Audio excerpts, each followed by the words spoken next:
Hello, welcome to We Are Developers Live. Season 8 is continuing, and this is the last of our We Are Developers Live days for 2024.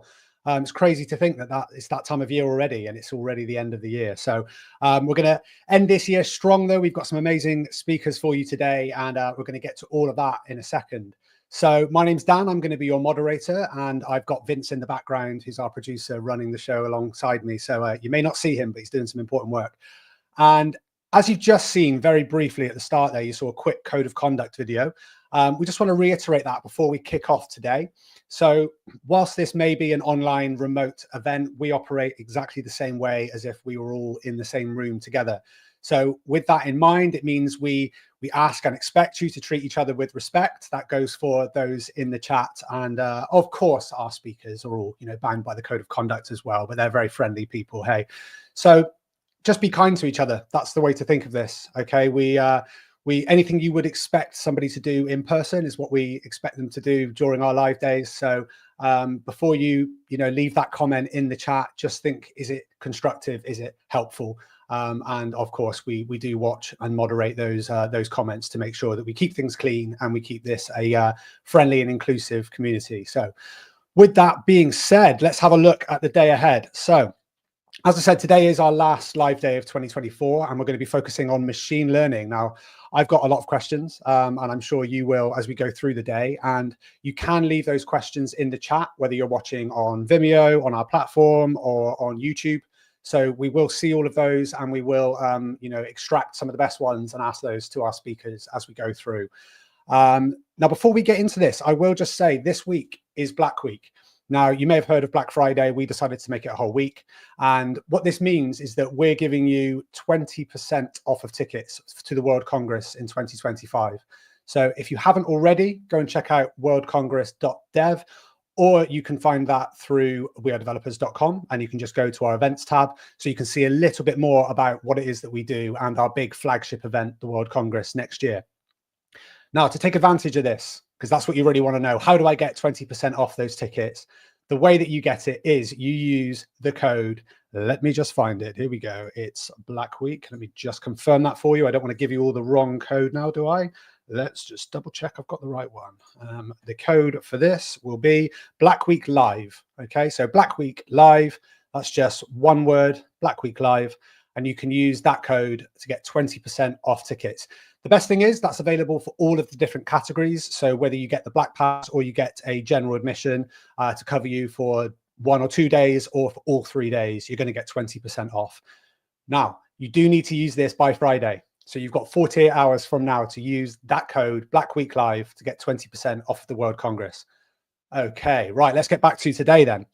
So, as I said, as we go through each of our sessions, you will have the opportunity to ask questions, but also keep an eye out for some of the social media links and URLs to different kind of websites and platforms for each of our speakers. If you'd like to reach out to them and ask that question direct, of course you can. All right, so let's have a look at who we've got coming up. We're going to work in reverse order. So ending the day for us today, we're going to have Ayob Alawan from CTO, from Adservio Group.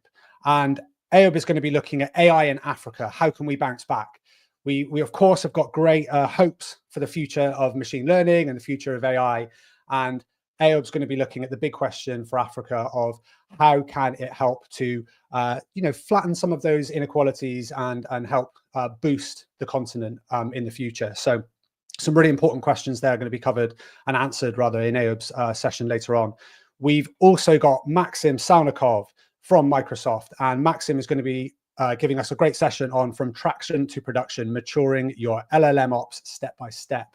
So again, some amazing tools that have popped up in the last couple of years, and the difficult thing there is knowing how to implement them and how to do it in a intelligent way, especially when you're doing it at scale. So with some large projects. So there's some great information to be shared there by Maxim later on. Our second talk of the day, we will have Ashish Sharma at AI Rudder, who's going to be looking at RAG. So if you're not familiar with RAG, then hold tight, because you're going to learn a lot in this session and some really, really interesting discussions going on in there. So Ashley, she's going to be looking at the building blocks of RAG from understanding to implementation. So you've probably seen here from just us covering, these three speakers, and we'll get to our first speaker in a moment. They're waiting in the wings, ready to kick off. But I'm sure you've seen that what you're going to get from this is some really actionable tips, information that you can do something with, you can use, you can take back to your organization, your company, your boss, and you can get involved in those conversations and hopefully help, whether it be yourself or your organization, make some of the important decisions and make them correctly when it comes to machine learning and AI. Okay, so before I introduce our first speaker, I'll just give you an idea as to some of the other things you can expect throughout this WeAreDevelopers live day on machine learning. So later on, thrown in amongst, so weaved in between our speakers, we've got some, as always, some tips and tricks. And this time I'm going to be looking at CSS. We like to try and give tips and tricks that are going to be really, really nice and usable for everybody in our development community. And whether we love it or hate it, we don't really get to escape CSS. So I thought, why not look at pseudo selectors and pseudo classes and see if I can give you some really useful tips that you can insert straight into your code and some things you may not have realized were in there. Also, we're going to be giving you the chance to win or earn your place in the Code 100 grand finale. So if you're not already aware of the World Congress that I mentioned earlier, you can check that out at worldcongress.dev. And as part of the World Congress, we have the grand finals of Code 100. Again, you can check that out at code100.dev. Now, you're going to have a chance to earn your spot there, and you can go straight into the final where you could be crowned Europe's Ultimate Coding Champion and the Code 100 Champion of 2025. So we're going to be laying down the gauntlet and setting that challenge for you a little bit later on. Okay, so we've got 4 fantastic speakers. We've got some tips and tricks, and we've got Code 100. And throughout that, we're going to be giving away and reminding you of that World Congress discount code as well.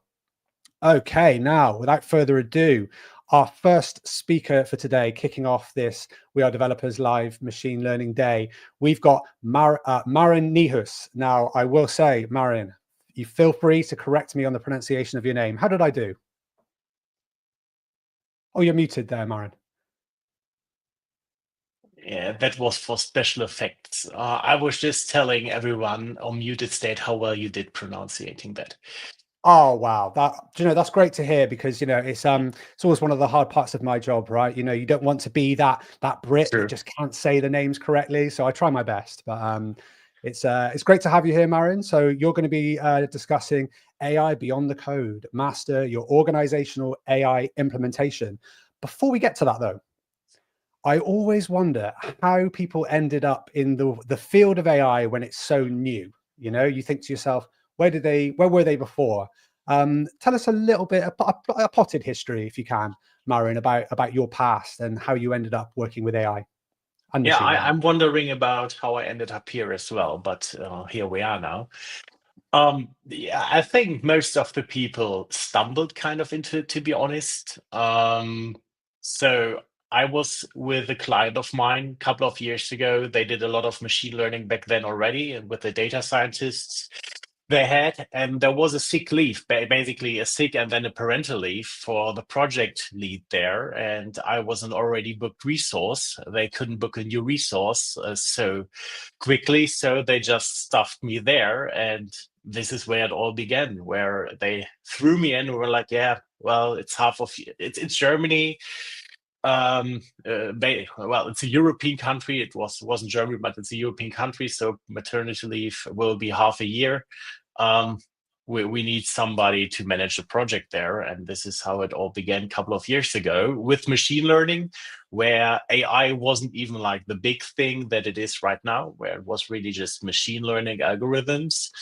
Yeah. And since then, if you did it once, companies will say, oh, you did it once already, do it twice, please. If you did it twice, and it goes on and on and on. And Yeah.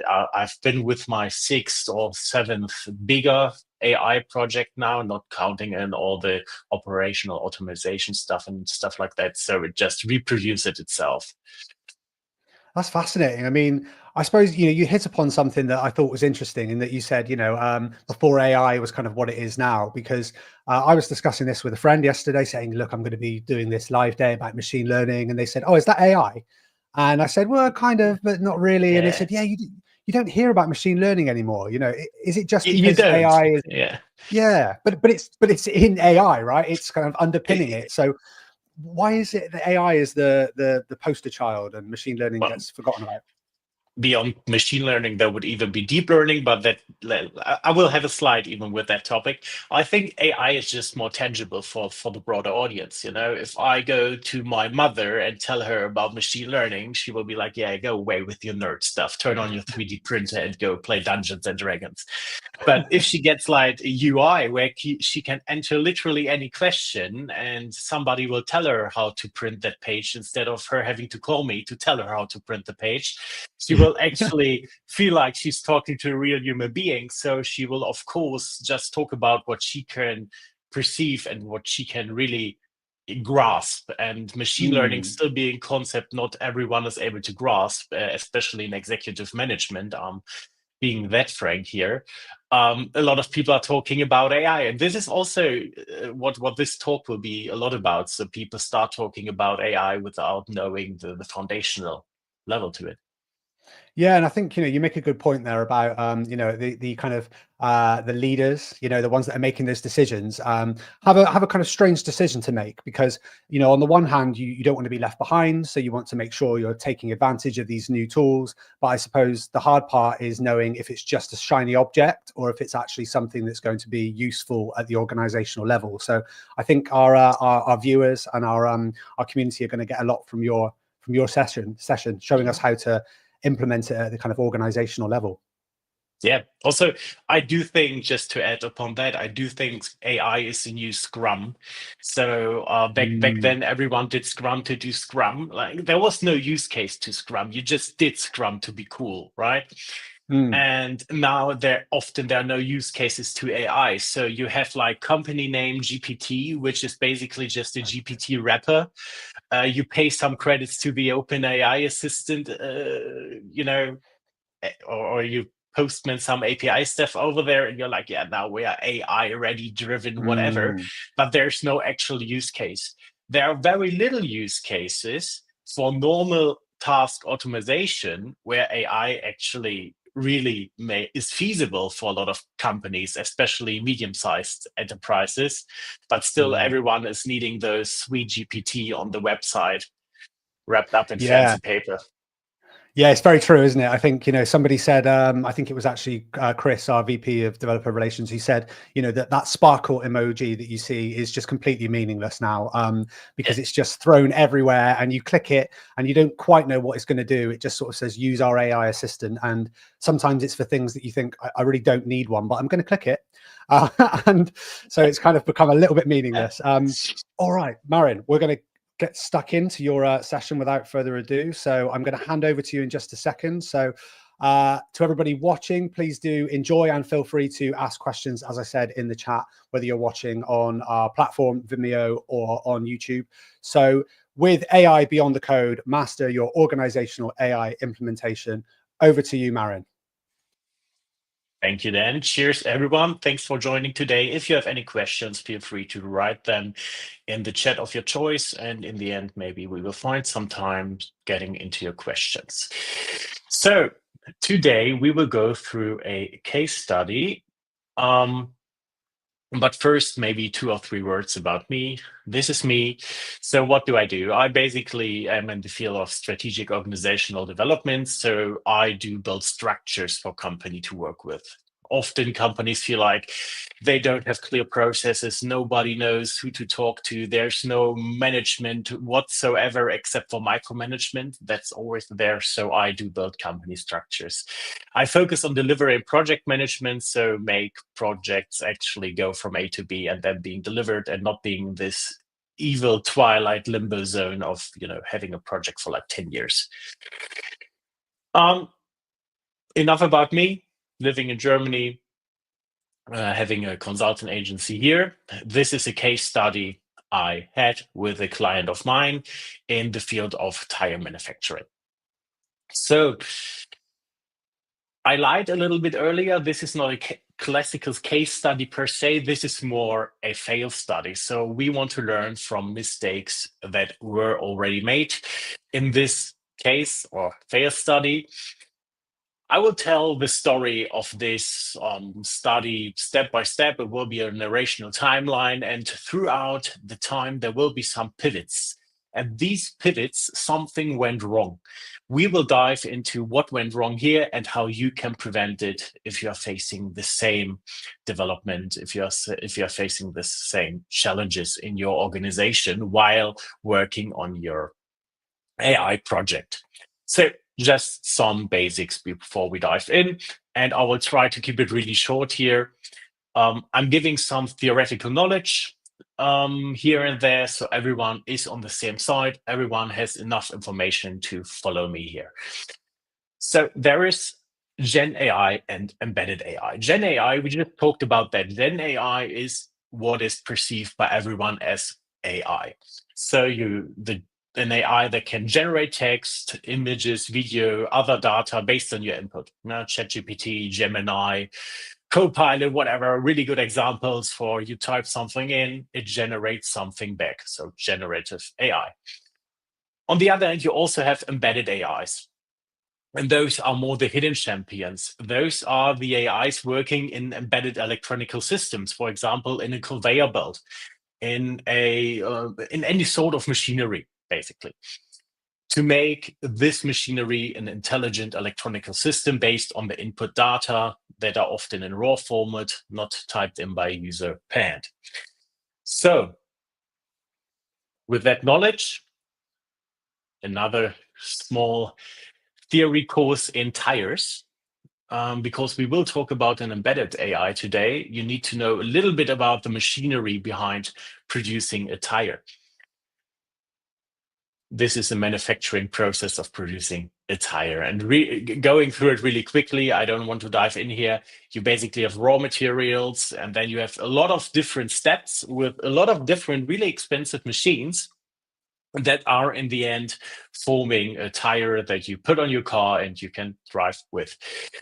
Thing is, these machines are not like small machines you can just put in any warehouse. Often they are multi-stories high. They are very expensive to operate, and you want to come to a close to 100% utilization for those machines. If you don't, you will lose millions over the year. So the goal is to plan your production in a really lean, really efficient way. So every machine is running the whole time whilst fulfilling every market demand, every market projection. If the weather is changing, you need more snow tires. If the weather is warmer, you need more summer tires, and so on. This is why production planning today, trying to manage all those machines at the same time without any sort of AI, basically looks a little bit like this. So it's manual. People are really trying to get all the dependencies by our brains, and even our Excels can only calculate so much. And SharePoint, Excel on a SharePoint, is not a database per se. Sorry to break it to you. So our focus challenge that we identified was, okay, we could use a better production planning, where people are not scrambling around, and where the machine retooling could meet the market changes throughout the year. So you don't plan at the beginning of the year and then you are just, good luck, hope this planning works out, but you can rapidly change your machine retooling towards the market needs. A constant and in-time supply of components and materials. So what you want to prevent is having a lot of components laying around. You want to pay as little for storage as possible, and also have as little stuff laying around as possible, and a near 100% machine utilization. Therefore, we came up with an embedded capacity planning AI. Well, it's an embedded AI for capacity planning. So everything comes together. Embedded AI, the AI that is working within the machinery, and capacity planning, what you need to do to have all the machines in type production run the whole time and work on their optimal cost value ratio. These would have been the core capabilities. We just talked about that. And we already had a team set up. So there was a data engineer, several data engineers actually. So they were maintaining, optimizing, designing the data. We had some data scientists collecting, analyzing, and interpreting said data.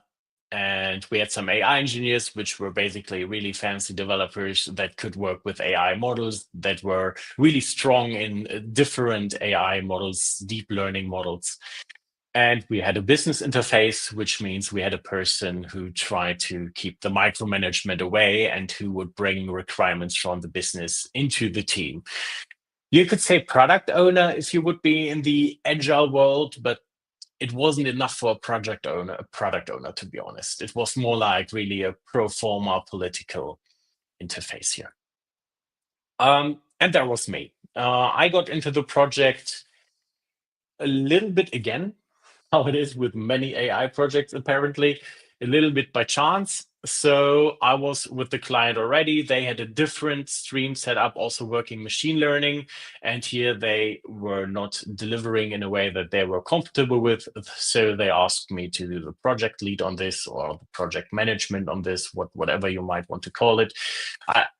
Basically, the delivery manager, you can call it. And so I came into the team when they just started. So I still was there from the beginning, kind of. The team was formed, but the project or the product wasn't yet. And the team decided to do Scrum. You can do Scrum if you do it well. There's no problem with it, but that's a different talk for a different day. You shouldn't do it all the time, but yeah. So first 2 sprints, everyone was really motivated. Like we saw the value that would be behind such an embedded AI. So everyone was motivated. Let's do it. Let's go. And in the end, we came up with the whole concept. Like we knew which model to take. Which model to take, which concepts would work, which data we would need, and how we could go forward and how we now can start building the actual thing. Everything was basically said and done. We had assessed everything and we could go forward. When pivot 1 struck. So these are the pivots we talked about. I will just talk you through it in a timeline. And this was our first pivot. So right after the project began, we had the first 2 sprints, which was like 6 to 8 weeks, around that. And after 6 to 8 weeks, the first pivot struck us hard. Legacy software strikes back. So what happened here? Thing is, one day a manager approached us and he said, yeah, I don't know what you guys are doing, but we already have an AI tool for production planning. We don't need your fancy shenanigans here. We were baffled, like, okay, that's not good. Is our work in vain? And then we ask ourselves, do they really have an AI tool there? We would have known. No, they did not have an AI tool. What they had was a lot of if, else, and then statements that kept together some provisional GUI, basically, but that was not an AI. They could talk to it, yes, but it was not an AI by any chance. So getting into the theory behind it, you have basic algorithms, and that's the good old basic algorithms. Basic algorithms are just a finite number of well-defined steps. So they are repeatable each and every time. You give in the same input, you will receive the same output based on the same finite number of well-defined steps. You can even express them in human language. It will be difficult, but I can make a very long if, then, else statement sentence. Will take us a lot of time, will be excruciating, but I could do it.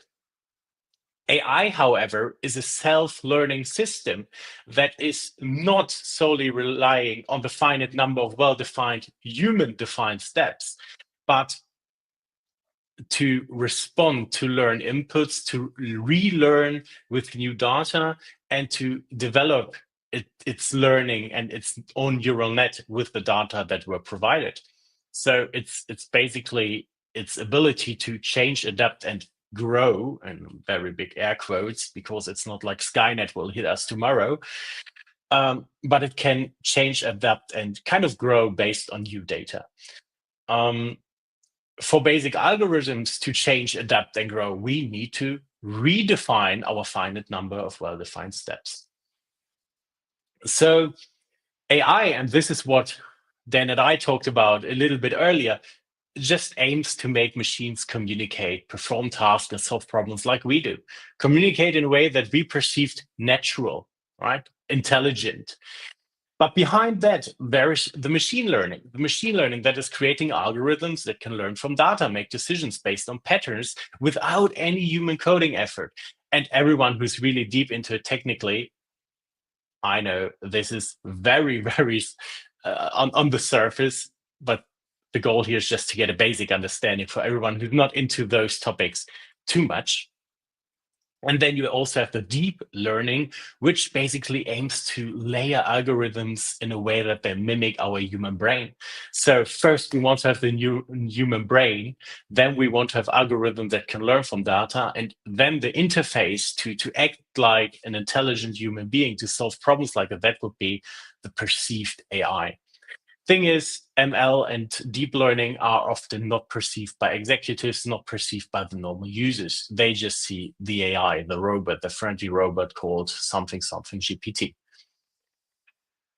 It looks a little bit like that. So with basic algorithms, you have an input, you train it manually, you have a manual tuning. So you give like emphasis on this or that topic and node, then you have a plannable output. It's the same every time. It's really plannable. AI with the deep learning, you have an input, then you have an input layer, and then you have a lot of hidden layers. Those are the self-tuning neural nets we talked about, the deep learning layers, basically. And then you have an output layer again, which is leading to output. Here, our output is not predictable per se as of the input. If I ask the AI 8 plus 4, it should be predictable, would be bad if not. If you ask GPT 2.0, basically, it's still not predictable. But if you ask an open-ended question, it could be that you're getting in each and every time a different answer. So just an example, yesterday, I did build an automation to give me like an email reporting at the end of the day. And I let it run for 10 times. And I asked the AI to categorize my mails after important and not too important. Each of those 10 times, the prioritization was completely different. So it was not predictive for me when does he see what as how important and unimportant. So the legacy software owner, after going through all of it with him, you remember the guy who said we already have an AI and who had basic algorithms, we talked about this with him and he told us, well, no, we do not need deep learning, we just need an AI. Well, yeah. Problem one, no understanding of what AI actually is and what it needs. And problem two, the existence of resilient legacy software without a shared commitment for transition. That guy was afraid to lose his job, to lose his prestige and his baby. And there was no shared commitment to transition him into the new product or anywhere else. So sprint 3 and 4, we still were motivated. We're like, what a bummer, but let's go, I guess. We still can do something here. After the sprint 3 and 4, we had a data integration interface. So basically what we had was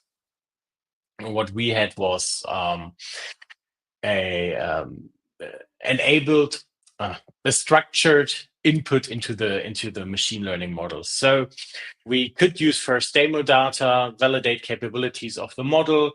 And yeah, that was basically it, which is a lot. So we were using demo data to validate to us that the model was working, and it did. Thumbs up. And then we were dealing with politics around the legacy software, of course. How couldn't we? So when you use demo data to validate something and it works, of course, after that, you want to use real data. this is where pivot 2 happens. So one day we went to a plant manager and we asked the plant manager, who remembers, you remember for sure, has a huge plant and with all the machines, billions of dollars in machinery. And we asked for a bill of materials. So basically every raw material that is needed in the beginning to get a tire in the end. And we were asking for a couple of things like a bill of materials, cycle times, machine times, retooling times, all this alike. And he told us, yeah, go generate your own data. This data is mine. Well, we do not have a production plant for tires in our backyard. So we were baffled. There was no plan or commitments toward the shared use of data. None at all. But why is that important? First reason, data is the foundation of any AI. We get to that in a sec. Also, data silos prevent machine learning. Before you start with AI, data is your baseline.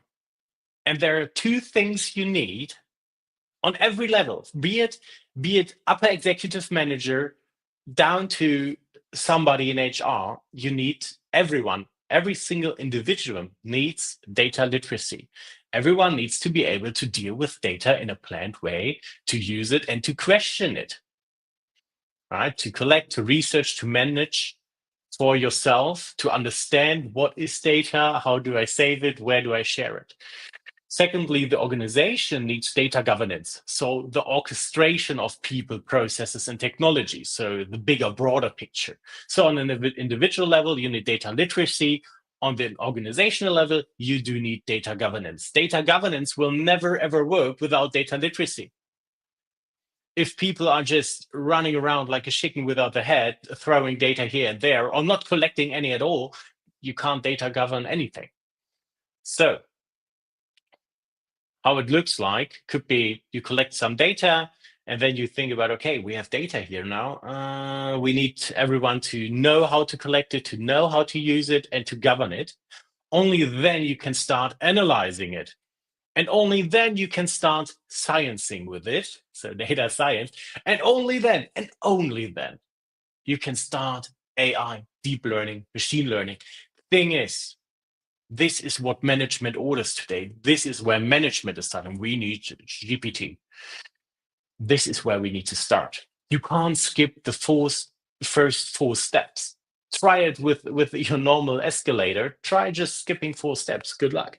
You will plant face on the ground. And this is the same with this pyramid. Because management orders AI. They come into the room and be like, we need to be AI enabled now, having the sparkly emoji. Thing is, when they say we need AI, they mean or they implicate this. They implicate a very complex requirement that they are not even aware of. And this is also just a very, very short and very compromised overview. But you need ethic, transparency, you need legal, you need data engineering, you need the modeling, the operationalizing, you need the security, and everything beyond that. So what happens if you remove that foundation? If you don't start with data governance, data literacy, if you don't start with data engineering, if you just start with AI, things will break down. This is a basic algorithm. It happens every time. It's well defined and I can predict it. So coming back to the data silos. Data silos are the following. So if I assume I have 3 departments, sales, R&D, and engineering, and they all wall each other off and tell each other this data is mine now. There will be a sad AI model which asks itself, what data should I learn with? And this is why data silos are killing your machine learning. Because if you have a really smart AI that has no data to learn with, it will stay dumb. If you have a really smart child at home and you never ever send it to school to get information about the world, about monetary systems, about history, about anything, your child won't be smart per se. It won't go to uni and be like, yeah, never mind, I've never had any information in my life. Let's do a bachelor's in law. So you will have a really smart but dumb child. A smart child without knowledge, basically. So AI is living off us not walling it off. Data silos constitute limited access to data. And very importantly, they grow organically. So if your organization is siloed anyways, you can bet a lot of money that the data silos will follow organically. So the baseline of your structure in the company is already important. You can't start off with a data transparency initiative if everything else is a monolith in your company. So problem 3, there was no data strategy, and data silos are killing your AI. Coming to sprint 5 to 8, sprint in very big quotes, we were just thinking, help, what's even happening? We have no data, that we have political issues, we can't do anything, basically. Our sprint result was not losing our sanity, which was really good. Still proud of that one. And we were waiting for data for the legacy software owner. We were navigating the political landscape. We were playing around a lot with the demo data, and we had a lot of meetings. And we pushed the topics continuously. And then one manager said, well, it's enough. Don't push it anymore. I will escalate it to C-level now. Yeah, okay, we're done. Let's bury it. But then I was like, no, guys, look at the bright side. We get a chance to clarify, talk about the data strategy. Let's talk about shared ownership. Let's talk about the legacy software transition. Yeah, pivot 3. Pivot 3 is what happens. Micromanagement, the shit out of the thing. So what happened? C-level decided, oh, there's a typo. Overread the typo. That's a micromanagement order. Let's do a workshop. Who wants to prepare it? Nobody wanted to prepare it, so I, as an external consultant, was quickly volunteered to do the preparation, and I sat together with the head of strategy. There were over 30 high-level managers, CIO, the whole board, basically. And the executive workshop started. And I started off strong. I started off with a gap analysis. This is how it is. This is where you want to be. This is what we need. Everyone agreed. End of day 1, everyone said, we have the immediate need of a data strategy. Let's go data strategy. Day 2, we sat together talking about the data strategy, about ownership topics. End of day 2, everyone said, yeah, we should talk about data strategy. This is a step back. Day 3, we came back together. Still, maybe I get the turnaround. Yeah, day 3 ended with the agreement that there is no agreement. But this is like progression, but backwards. But on the bright side, not everything is in vain here. A special AI task force was founded that should work on AI detached from data. Work on AI detached from. Yeah, okay. So this new AI task force on an operational level had literally not a single person designated full-time or half-time even. There were 30 people in the project team without any actual role, without any assignments, without any budget. Every department was involved in some capacity, politically important. Nobody actually knew what they were supposed to do. And on a management level, you had regular check-ins with the steering committee, of course, and there was one project manager with half an FTE to drive it all. So you had over 30 stakeholder in management, you had the steering committee, everyone had ownership claims, you had no designated FTEs. If you remember back, our cross-functional team in the beginning seemed like more of a powerhouse, but who am I to judge? It felt a little bit like this, to be honest. Like the poor project manager, everyone standing around him. Bring us to problem 5. Micromanagement always equals micro impact. You hire experts, not children. Treat them as such. And if they tell you something works or something doesn't, believe them. Work with those information. If you feel like you are better than your experts and you can micromanage everyone, then either you should have been an operational employee or you didn't hire the right people to do the job. Next problem, generate mindless overhead, keep it lean.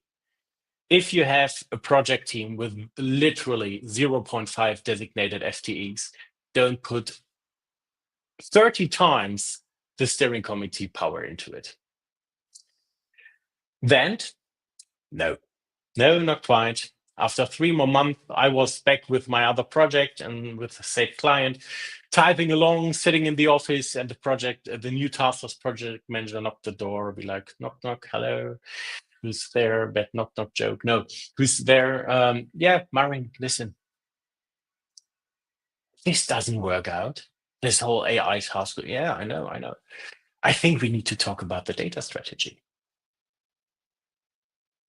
Okay. Should we do a workshop?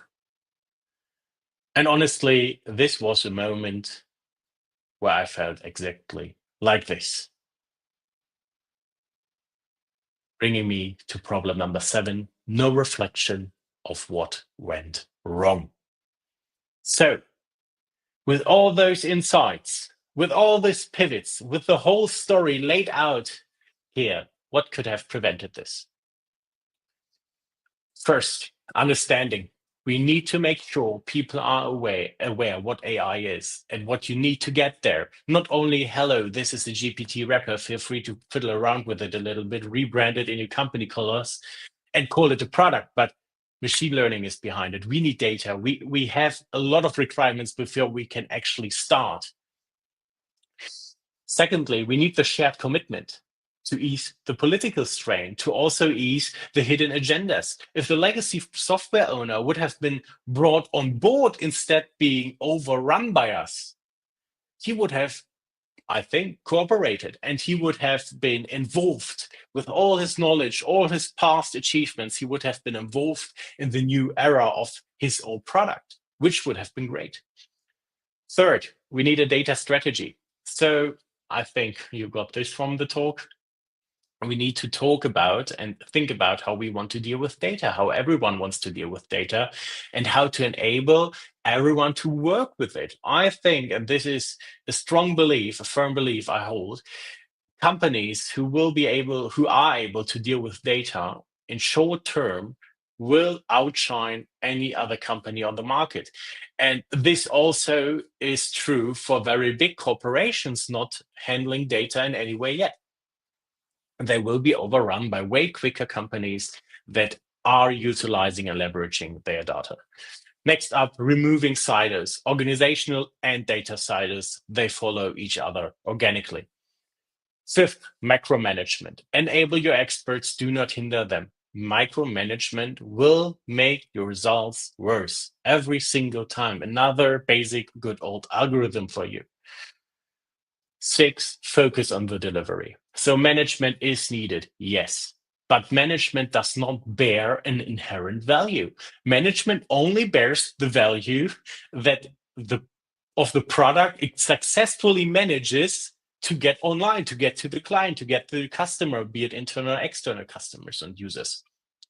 So make sure there is a delivery and a working product. Focus yourself on that. And the most important thing, learn from your past mistakes. So doing one mistake once is fine. This is what we need to do. We need to learn from it. This is why I'm talking with you about mistakes, because we can learn a lot from them. Making the same mistake twice and then still expecting a different outcome, that is simply madness. Will never work, never has been, never will. So, thank you all for joining. If you have questions, feel free to pop them in the comments. This QR code will lead you right to my LinkedIn if you want to ask a question private, if you want to set up a small coffee chat, chatting about this talk or any other topic, work-related, please hit me up on LinkedIn. All right, Marin, thank you very much. And perfect timing as well. You couldn't have nailed that any more than you did. Nicely done. So before we get to some questions, we've got plenty of questions to get to, Marin, and thank you for putting out your link there for social media, because I'm sure some people are going to overflow from here and sort of ask that question directly. I had a question actually that just popped into my mind, was that I love the fact actually that you took the approach of, I'm going to focus on the failures and the things that actually stop organizations making the most of this. And the first question I had was about sort of timeline. Is there an approximate amount of time that you're finding it takes from those initial conversations with a company to when they actually start implementing it? And the second part to that question is, for the ones that do it very quickly, what's the difference? How are they doing it, and others are taking such a long time?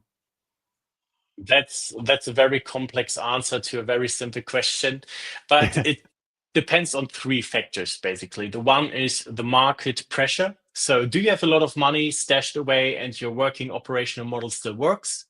Then you are slower all the way, because you don't want to get in line with the operational model. You don't want to change anything, so you take your sweet time. Secondly, company size, of course. A startup, in my experience, anything between 50 to 200 people is way quicker than a corporate, for example.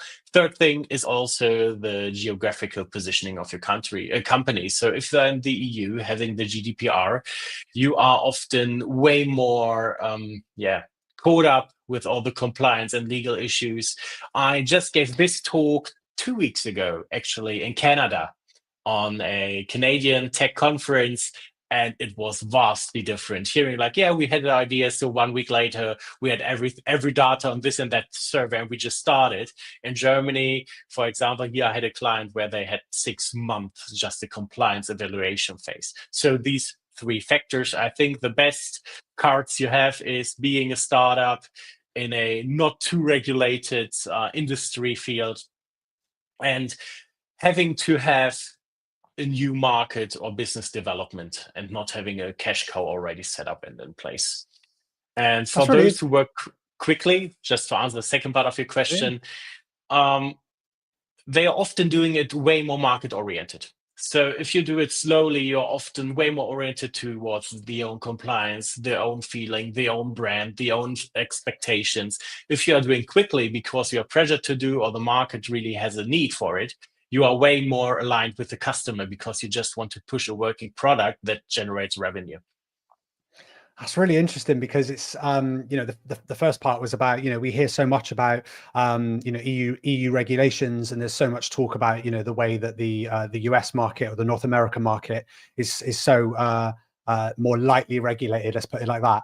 And we hear about how it's slowing down innovation, but actually there is the flip side to it, though, I suppose, is if you were going to be devil's advocate to that, is there's often a cost for that, and that by implementing something quickly, you might not only be doing some dangerous things with data and things that the regulations would protect you from, but my concern is that if I was running a startup, you said about all the mistakes can be very costly, and if I'm a startup, I might say, well, I want to do this as quickly as I can, and then that puts me out of business where I make a mistake. Have you found that has anybody made like an expensive mistake? You haven't got to name the company here, or has Well, anyone this done something this this company for sure has done a costly mistake, giving all the salaries they had to pay throughout the whole year and process. Um, Honestly, I think it depends on the baseline structure of your company. So, in an example, I do have a startup client who is just fiddling around with her first steps in AI. Um, if you plan a project for 6 months, and then you're like, yeah, let's do it for 6 months and see if it generates revenue or not. And after 6 months, you see it doesn't generate value, it's not market compatible, you are out a lot of money. It's a very cost intensive mistake. If you have a short validation structure in your company itself, so you have like 2 weeks of validation cycles, a lot of design thinking, design sprinting, you will inherently risk mitigate any new initiative that you are having business wise. So what I tell clients whenever they handle a new technology is also to implement some sort of short cycle validation framework where they can quickly see if something is feasible, security and data wise. Of course, we all have, on the other hand, the bigger companies, of course, have the bigger mistakes. We also see a Facebook with the Cambridge Analytics data leak, of course. These are things I haven't seen with my clients yet. Well, at least they are my clients, so it can't happen to them, right? I like that. That's a good way of validating your own business, right?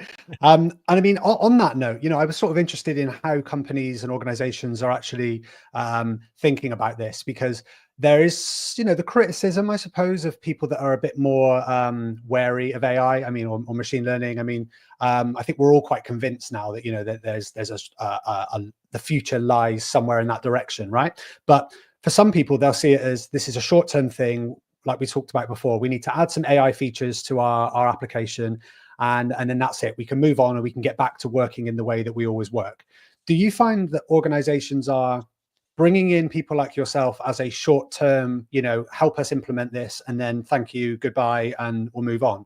Or are they looking to get started with you and then increase or add to their team with specialists in machine learning and AI? I think hiring any external for a short time, not having his knowledge or her knowledge transferred into their own company, is a waste of resources and money. So if you hire an external, you should always have like a partner, internal partner that is taught by the external and that just champions up after the external goes away again and reproduces the mindset, the new knowledge. AI being a short-term thing, I don't think so. I think it's an overused thing right now. So AI will heavily depend on the use cases we are able to identify for AI. Saying AI is short-lived is having a diesel generator in your basement and be like, yeah, this isn't feasible. Why diesel isn't such a great thing, is it? Whilst every car has a really good use case for it. Maybe your living room is not a good use. Oh, see, the Apple camera feature agrees with me. Yeah. Whilst having a diesel generator in your car as a motor is a good thing, in your living room maybe it isn't. And it's the same with AI. Whilst having an AI generate, or even a generative AI having like a normal customer success answer machine as an AI maybe makes sense. Yes.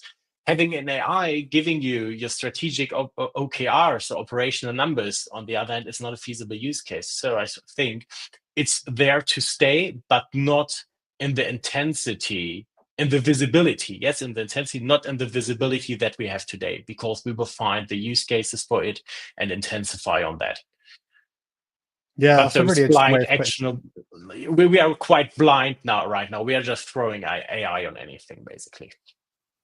Yeah, and I suppose that's it's going to be that way for a few more years until the kind of technology in the market kind of settles down, really, I suppose. I think that the other point you made about managers and the kind of micromanaging, and we all like to think that that people don't do that anymore, and that the tech startup world is sort of so different to a kind of traditional, quite rigid business structure. I can see from your reaction that is not the case. It's not. No. Is that the biggest sort of bane of doing this? The biggest issue is getting, because I think when we think of managers, we think of sometimes they come from a technical background, sometimes they come from a business background, and they will need that technology explaining to them, which is very difficult when it's something like machine learning and AI, where it's, like you said, quite abstract, quite difficult to wrap your head around. Do you find that the developers within the organization are on your side and the managers feel like they're on the other, or how would you sort of frame it? Yeah, so saying that startups do not micromanage, it's still micromanagement if you are doing it with the matcha latte in your left hand, right? So just being hip and fancy doesn't constitute not micromanaging. I think so. I'm a business person myself. I'm not the technical guy. However, I did lead a software department with 50 developers who were directly reporting to me. How did I do it? I tend to talk about value, about use cases, about the inherent creation of value. And I did hire a software engineer. Of course, I had my private.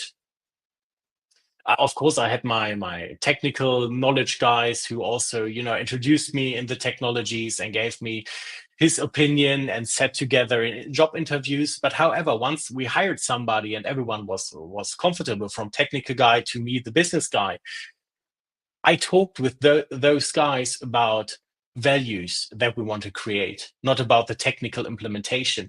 If they tell me we need this and that technology there, I know where my place is. I'm the business guy. I need to make sure it's monetarily feasible.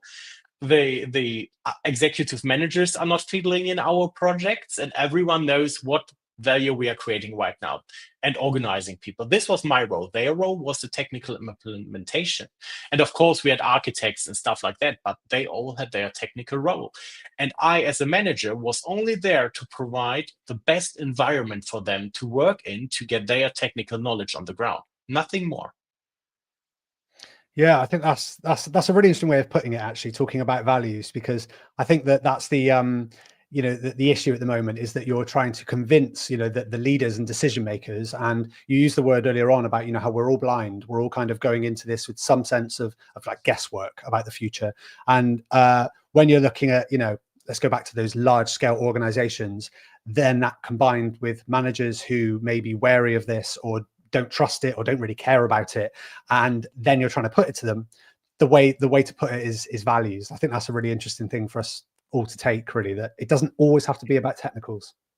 Yeah, the thing is, in the end of the day, every company, not talking about NGOs here, but every company, so given that we are in the economically free market, depends on your country of living, how free it is, but every company has in the end one goal, which is making money. And there's only one place to make money, and that's the market. And every market ends with the end user. There's no market that is ending with B2B. It's always B2B to B2B to B2B. And somewhere there's a 2C, right? So the ghostwriter for the ad agency that is working for the marketing agency, for the placement agency, for Tinder, also is paid by some Tinder Gold subscribers. And going into that direction, we can freely talk about what features we want to bring to the market, what features we can do to really bring value to our 2B or 2C in the end of our company, right? And this is the thing. This is what we need to talk about as business leaders, as executives, as managers. We don't need to talk about the technical makeup. This is something I gladly hire experts for and let them do their thing. I pay them well. I give them the technical resources. They are happy with their job. And I make sure we are making money to pay our salaries and to grow as a business. And this is our end goal. Talking about the exact technical implementation or the upgrade from Vue.js is not our goal as a business. Why would I micromanage it? Yeah, brilliantly put. And I think, just to sum that up, Marin, because we are very swiftly going to have to move on to our second speaker. I think you've done a really good job of taking something that's not just complicated, but it's quite abstract, and actually putting it into a very easy to understand way. So even, our audience, whether they're from an ML or AI background or just interested in it, I think that was really digestible. So Marin, thank you again. We had you at the World Congress last year. I hope we're going to have you again this year. And just to say a big thank you again for your session. Thank you, Dan, and everyone have a great day. Have a good day, Marin. Okay, without further ado, we are going to move straight on to our second speaker of the day. So please welcome to the stage Ashish Sharma from AI Rudder. Ashish, how are you? Hey, I'm doing good. How are you doing? Yes, I'm very well, thank you. Whereabouts are you based, Ashish? I'm in Bristol in England, so it's I'm actually back in time. It's about to turn 10 a.m. for me. How about yourself? You're lucky then. So I'm originally from India, New Delhi. I'm born and brought up in New Delhi. And right now I'm working in Kuala Lumpur, Malaysia. So I just wrap it up my work. And then all of this, I got this invitation to speak in your community. I said like, okay, let's do it then. So yeah, maybe after wrapping up this session, I will go back home and then spend my next couple of hours Yeah, for sure. Well, look, we appreciate you you joining us after a long day. So what we'll do, we'll just take one moment. We're going to play a very short break, and then we're going to get straight into your session where you're going to be teaching us all about the building blocks of RAG. Now, I'm not going to tell the viewers what RAG stands for. I'm going to leave that to you. And you're going to not just show us what it is, but actually how we can implement it. So let's go to a short break, and then over to you, Ashish. Yeah, perfect.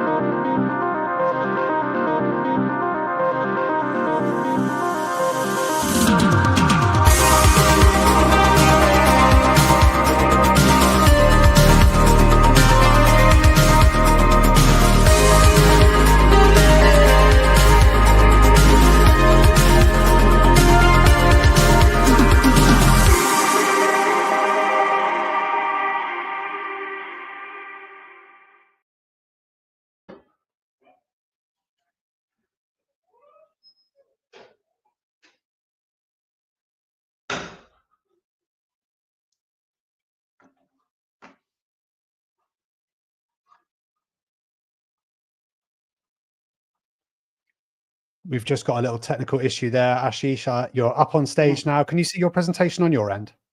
Yeah. I'm good. I think we can start now. Yeah, over to you. No problem. I'll disappear from the stage and you can get started. Thanks again. Yeah. Thanks for giving me an opportunity to speak in your community. I'm really glad your community is doing good. And let's grow this community like that. For this kind of a community, we may require more speakers, and yeah, it may require some time to get information from all the speakers and provide some useful insights to our development community. So kudos to you. So today I will be speaking about the building blocks of RAG from understanding to implementation. I think if you are working in AI industry, you might be aware about RAG, what is RAG all about, what is LLM. But let's break it down in the simple words and try to understand like what is RAG all about, what is this AI, LLM, and how can we implement this solution. So before starting this application is something about me. So my name is Ashish Sharma, and I'm working as a solution architect. And currently I'm in Kuala Lumpur, Malaysia. And I'm also recognized as a Microsoft AI MVP. So if you have any question, any doubts, or you want to discuss about any kind of use cases, you can scan this QR. This is my LinkedIn profile. So you can scan this QR and you will reach out to my LinkedIn profile, and you can feel free to DM me about your use cases or if there will be any kind of discussion you want to do so.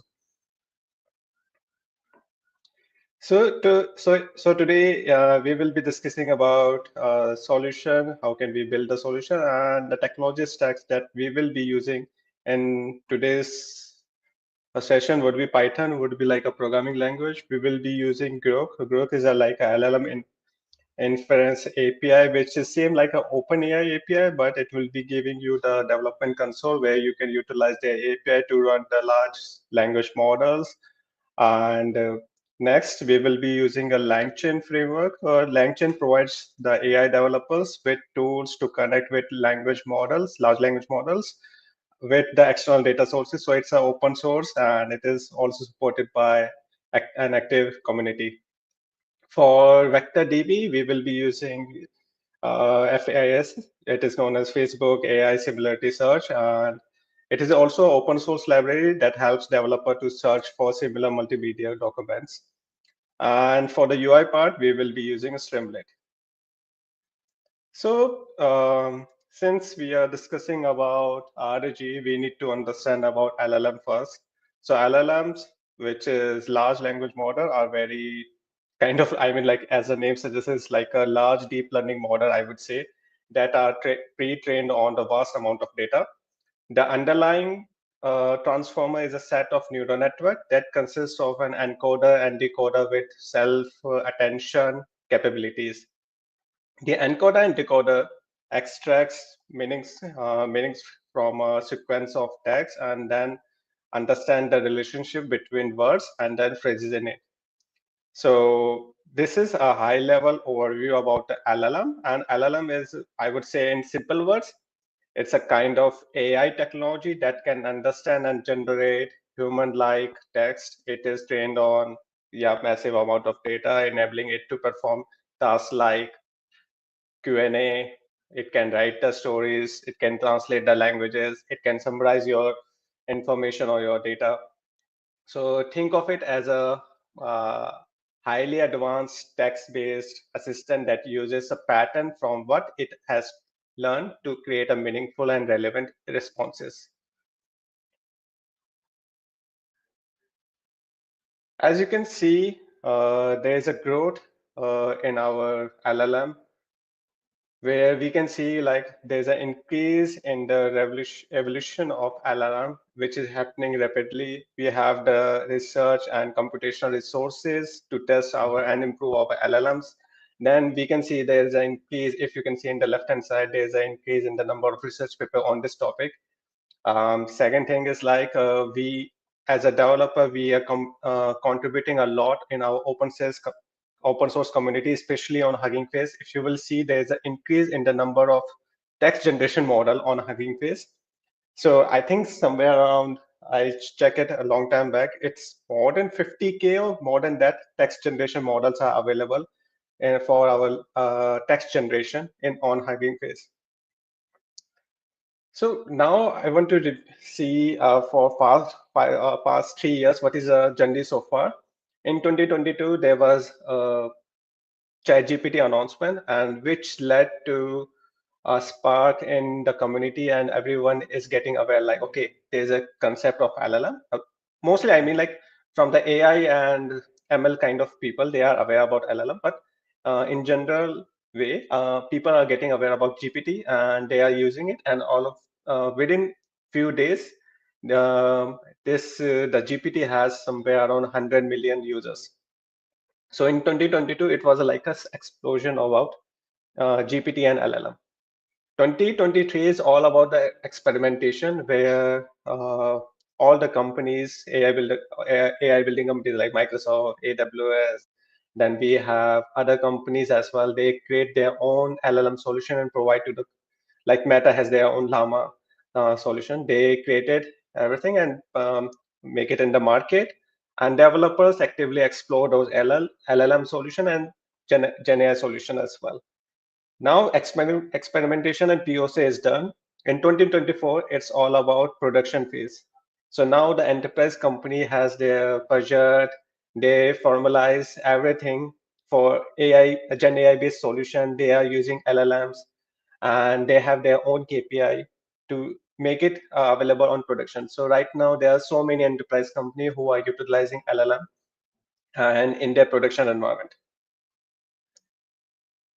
But again, there are so many challenges out there with LLM.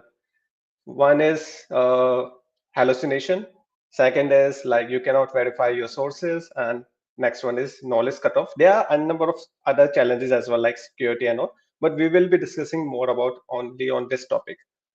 So there was a concept. I mean, like someone told me, my mentor told me about this example.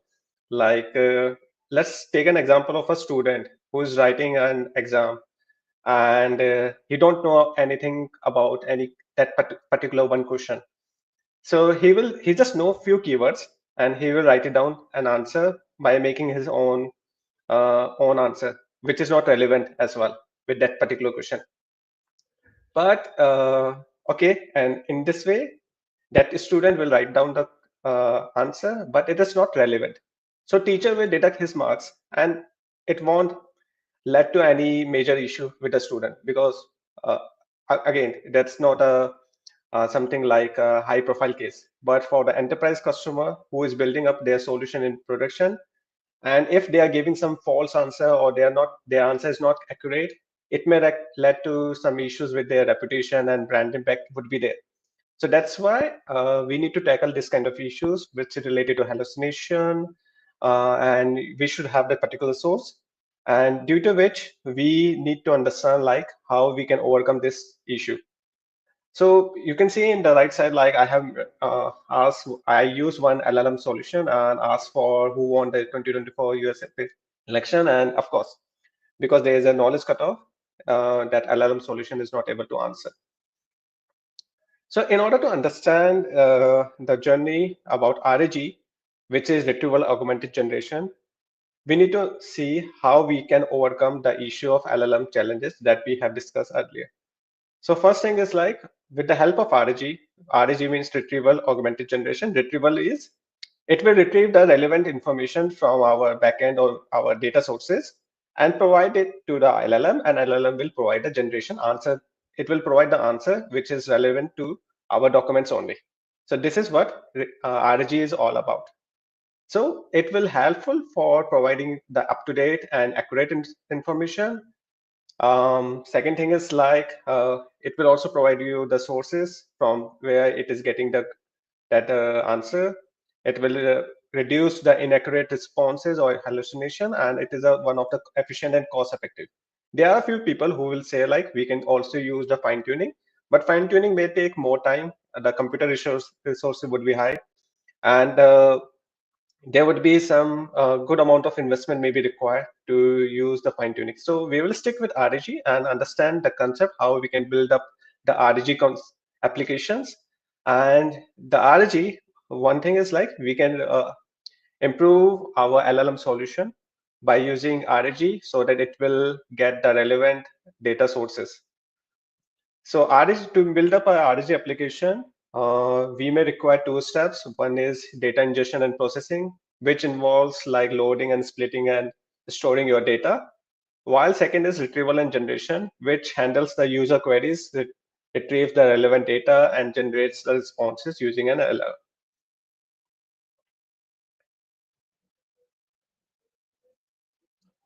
So we will go through this process about data processing and ingestion. So the first step is about document loader. So we will be utilizing LangChain to perform this end-to-end process. So LangChain has a solution which has document loaders. We can use the document loaders to load our data from different sources, and so data sources can be a PDF, doc files, or any kind of other documents like JSON, TXT, and each document represented as an object and containing that content and metadata. Once document is loaded, we will use the splitting step. So in this, the large documents are split into smaller chunks using text splitters, and chunking improves the embedding efficiency and the model compatibility by keeping that context size manageable. We will also use the overlapping chunks, which ensure that it's important context and it won't lost. Once the document will be split into small chunks, the next step is about how we are going to use the embedding function. So embedding is like it will convert the chunks into that numerical numbers, as you can see here. So we will be using our one embedding model. So right now in our current session, we will be using Hugging Face, and that Hugging Face is responsible to convert our chunks into embedding. So embedding, I would say it's like a high dimension vector used to measure similarity between user queries and stored chunks. And then the storage, once it is converted into embeddings, the embeddings will be stored in our vector store. So vector store would be like our vector DBs. And in the market, there are so many vector DBs are available right now. So these are a few code snapshots are there. First one is steps that I have already mentioned. We are using document loader. So for the document loader, we can use any API, or you can utilize LangChain API for document loaders. Second is text splitter. So in our current session, we will be using recursive character text splitter. There are other text splitters as well. You can go to the LangChain website to read more about it.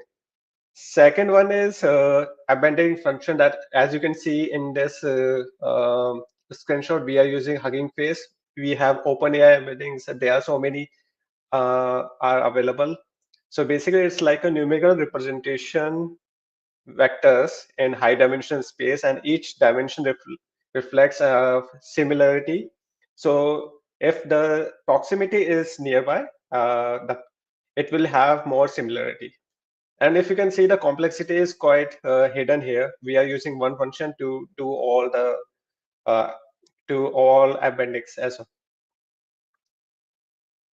Next is storage. For the storage, we will be using the vector DB, and that is responsible to store, search, and retrieve all the information from our vector DB. So let's have a look. What are the major top vector stores are available? So this is the screenshot from LangChain, who publish about a vector store. So we have Chroma, Facebook one is available, then Pinecone. So many vector DBs there, and we can utilize any vector DB to store our model embeddings as well.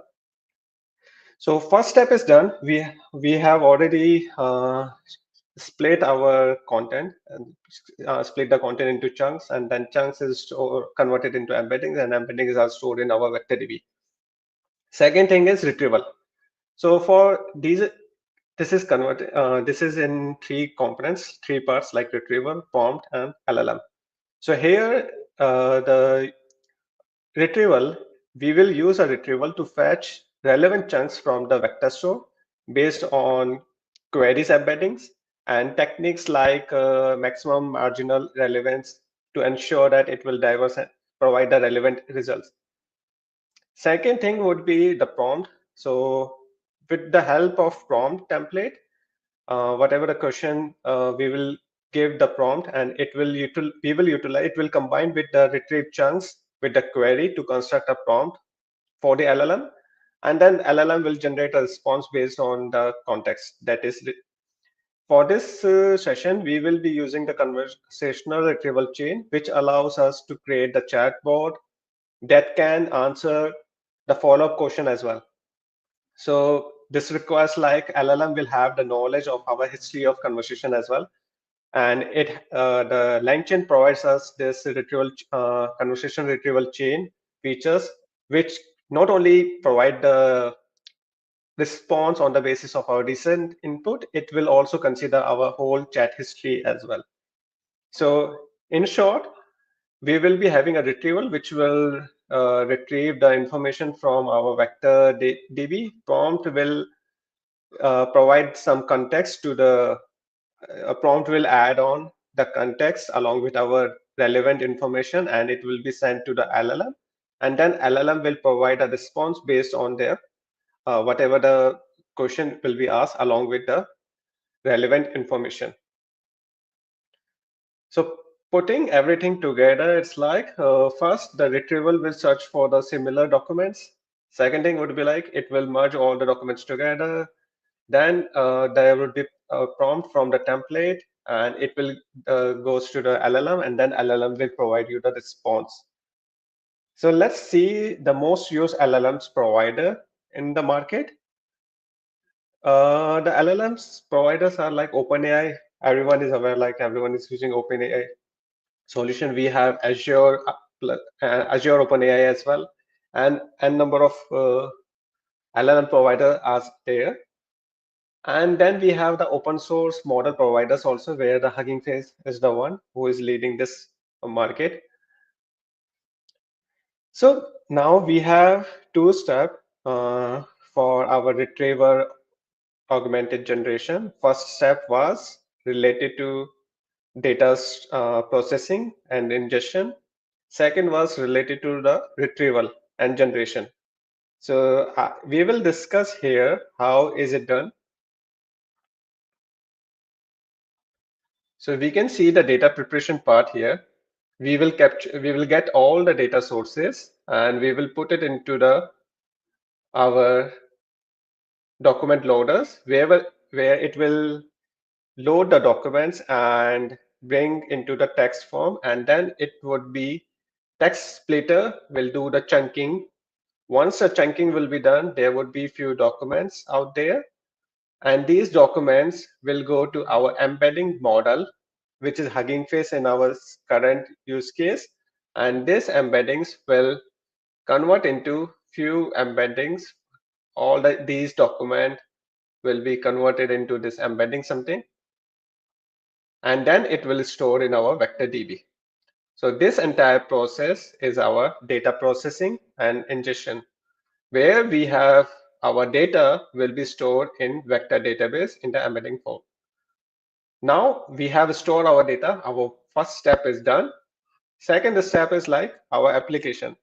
So we have a user who will put his query, and this query will again go to embedding model, so that the query will split into the embedding model as well, which will be stored in VectorDB again. Now VectorDB will share all the documents, relevant information and the documents, and the query along with this to our retrieval, and then this will give along with the prompt to our LLM, and now LLM can provide a response by getting the prompt, the information, the query, and the relevant information. So in this way, LLM is responsible to provide only that response which is relevant with our query, with our documents.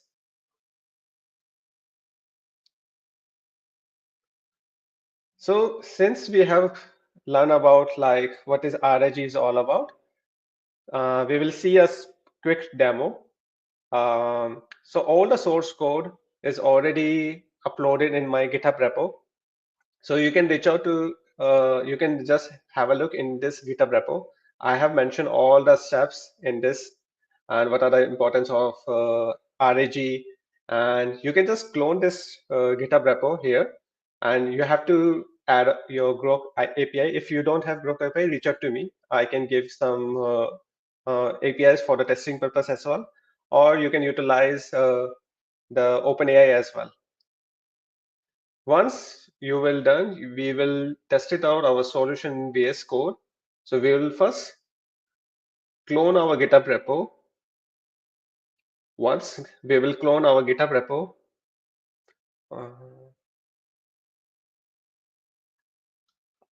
after the cloning of GitHub repo, we will set up our virtual environment,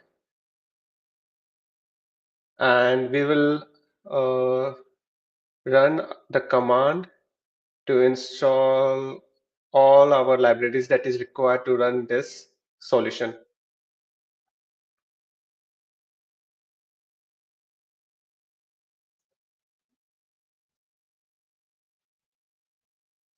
And make sure there will be one env file would be there in order to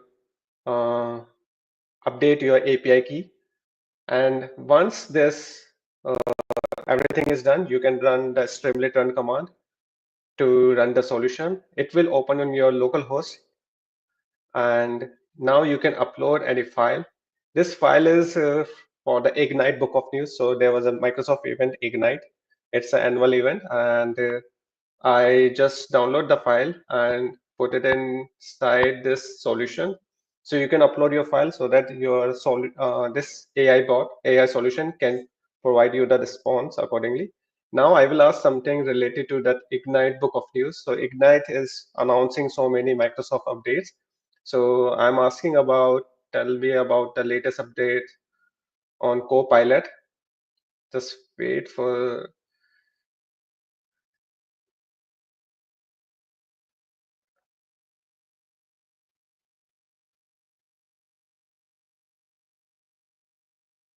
So now it's generating response. So yeah, it is giving a response that according to uploaded document, the latest update for Copilot is these are the things that it get it from the document. Now let me ask about one more question. So I asked about the AI investments, and it is also mentioned in this document. So similarly, you can ask your queries, which is up there in your document, and this solution will be help you to provide the answer which is relevant from your, it will provide you the answer relevant to your documents as well. So now you can see like it will give you the response about the AI investment, which is mentioned in our PDF file. Now let me ask some different question which is not relevant, like who won the US elections, and it should reply that is not capable to answer this, something like this, because we want the answer which is only we get it from our documents.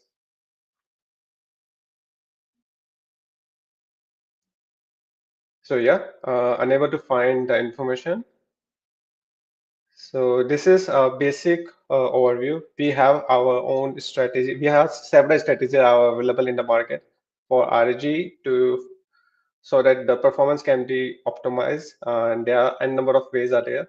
So many managed cloud services are available to host the RG, and I think to access this application code, you can just scan this QR, or you can visit this GitHub repo, and you can download it and follow the instruction. All the instructions are mentioned in the GitHub repo.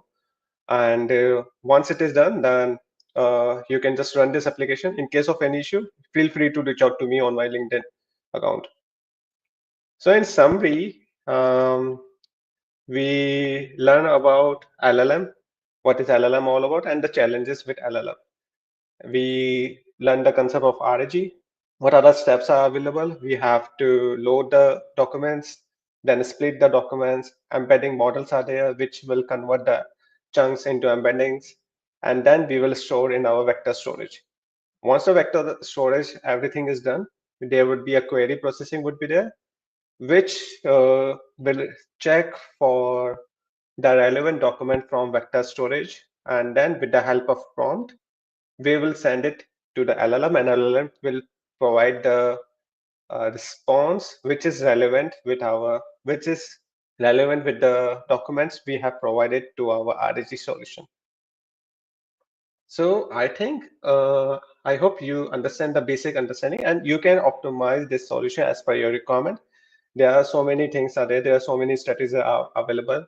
You can host this kind of solution in managed cloud, any cloud service provider like Azure, AWS, Google, and they have their own model. You can utilize those model as well. And if you want to use open source solution, and I think most of the cloud service providers are also providing the open source solution as well. You can use it and then implement this solution as a POC first for the enterprise customer. And then once everything is done, the pilot project is done, you can host it on the enterprise level as well. So I think that's all from my side. And yeah, I think all done. If you have any question or any doubts, you can feel free to reach out on my LinkedIn account. I think this is the area that we can explore more. And if you have any suggestion to update my GitHub repo, please feel free to download it, update it, and manage it as well. It's a kind of, we are just giving as much as information and insights to the community, and this is how we will grow. Yeah. Hey, that's great. Thank you very much, Ashish, for the for the session. Now we're going to go into a bit of a Q&A. We're just going to talk about a few of those topics because I think that RAG or RAG is something that will have been on the radar for some people, but will be a completely new concept for others.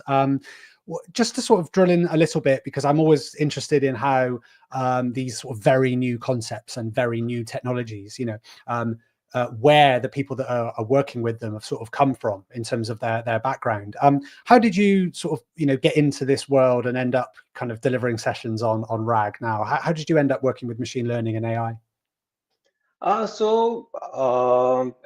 I mean, like from the starting of my IT journey, I was like a .NET developer. I was trained as a .NET developer. Then I perform some migration, then go for the cloud migration, join SaaS-based company. After that, joining SaaS, I worked with some enterprise customer, and currently I'm working with a startup, AI-based startup as well.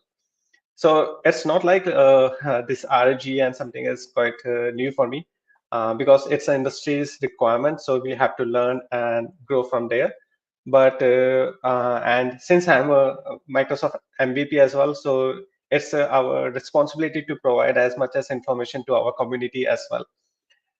If I will say like RAG, you know, like you are using GPT.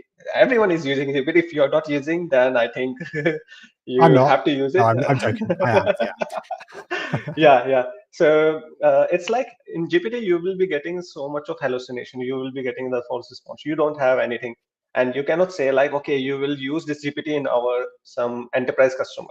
As I have mentioned, an example like if there would be false response or some kind of negative response, I am not mentioning any names of any cloud service provider or any LLM, but they are putting some kind of negative comments or racist comment over there in the market, which led to the I would say the impact in their brand and their reputation in the market. So that's important thing. Like we should not have some kind of false information hallucination, and this is the responsibility from where we get an idea like how to resolve this issue. So few things are there in terms of cost effective. We have prompt engineering, we have RG, we have fine tuning. RG is a concept that we should use it. It's a cost effective solution. And just you have that storage, just split it and chunk it, everything stored in somewhere, and then ask your LLM, get a retrieval and send it information to LLM and then use it. So yeah, that's a high level overview. Yeah, no, really well put. I mean, I think, you said on there it's a cost-effective solution, and I think that was something that somebody asked about, in the questions that. So I saw a fact, okay, about generative AI, and it was saying that I'll put a little caveat there to say I don't know the source. So whilst I'm taking this as fact, I don't know if it is. But I heard that to generate an AI image, you are using the same amount of power as it takes to on the most efficient model, charge a smartphone once, and on the least efficient model or the most inefficient model to charge 522 smartphones. So when we're looking at then adding another layer to that, we're adding RAG. What about the kind of power that it takes in terms to do this, but also the cost and time? What are the costs to implementing this for an organization? So first of all, it's like most of the enterprise customer, they are already having a kind of agreement with the cloud service provider. It can be Microsoft, Amazon, Google. So they are already running their infra on one of the cloud service provider. So they are getting some idea like, okay, what would be the cost, what are the discount they will be getting.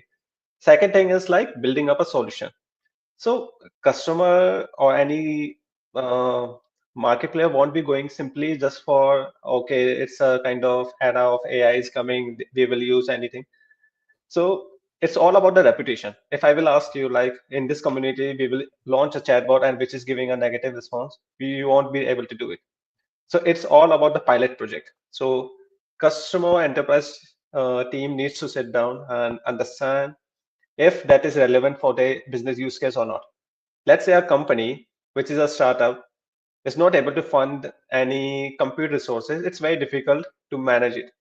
So understand the business use case is really important, whether you really need a LLM solution or this Gen AI solution or not. If you need, what type of solution you want, you have to understand. It's like text generation, kind of chatbot, or something like image generation.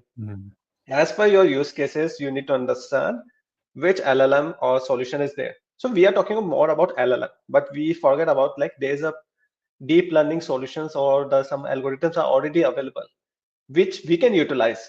Just for the sake of we are using LLM, we cannot forget about those kind of deep learning or neural networks solutions as well. So understanding this thing, then reach out to your cloud service provider. They have their managed services, or you can just bring up your own open source solution. I'm working with so many customers. Basically, it's like banks. There are some finance institute. They are still running LLM solution in their on-premise system. Why? Data sensitivity, privacy, security. So many things are there. So giving you a cost-effective solution, I would say, can be done. But again, before going with the cost, understand your use case. Do you really need LLM, or is just for the sake of like you want to be popular in the market? So yeah. That's really well put, and I think it shows there's kind of a lot of factors to weigh up. It's not just the case that machine learning, AI is the fancy new thing, so we should jump on it. And you made a really good point around data sensitivity and security. One of our previous speakers from a previous live day mentioned the story of how you can effectively just convince ChatGPT if you ask it certain information and it says, well, I can't tell you this, you can sort of say, well, I'm also a member of your secret club and only us, I won't tell anybody. And it was fairly easy to convince it. And I suppose if you're then looking at machine learning, AI, LLMs at the level of enterprise, giving away those secrets is way more costly. So I guess the next thing that pops into my mind is this something that an organization does once? Do they go, right, we've done our RAG, kind of the 3 stages that you've gone through, and now we can leave it? Or because I'd imagine that the data is constantly changing and needing updating. And how often do you sort of recommend organizations look at this, or is it a one-time thing? Again, that's what I mentioned, like we have to understand the business use case. If it is a static data, we can store in 1 TB or vector storage that I have mentioned, and our retrieval process can retrieve it from there. Let's say I have mentioned one of the example that I have shown that I get it from Book of News of Ignite updates. So all the updates for this year is already done. I put it there, and any user can ask the queries from there. So it's a static data. Once it is done, we are all good. But let's say if there's a dynamic data, let's say there's a football match going on, EPL or something, so many matches on weekends, we need a streaming data, then we have to include one streaming application would be there. Maybe like Apache Flink or maybe some other services should be in there so that it will have the async kind of solution. So async streaming of data would be there, and it will process to the vector DB. Then we will look for the high availability, fault tolerance kind of concept as well, because it's a real-time data is coming.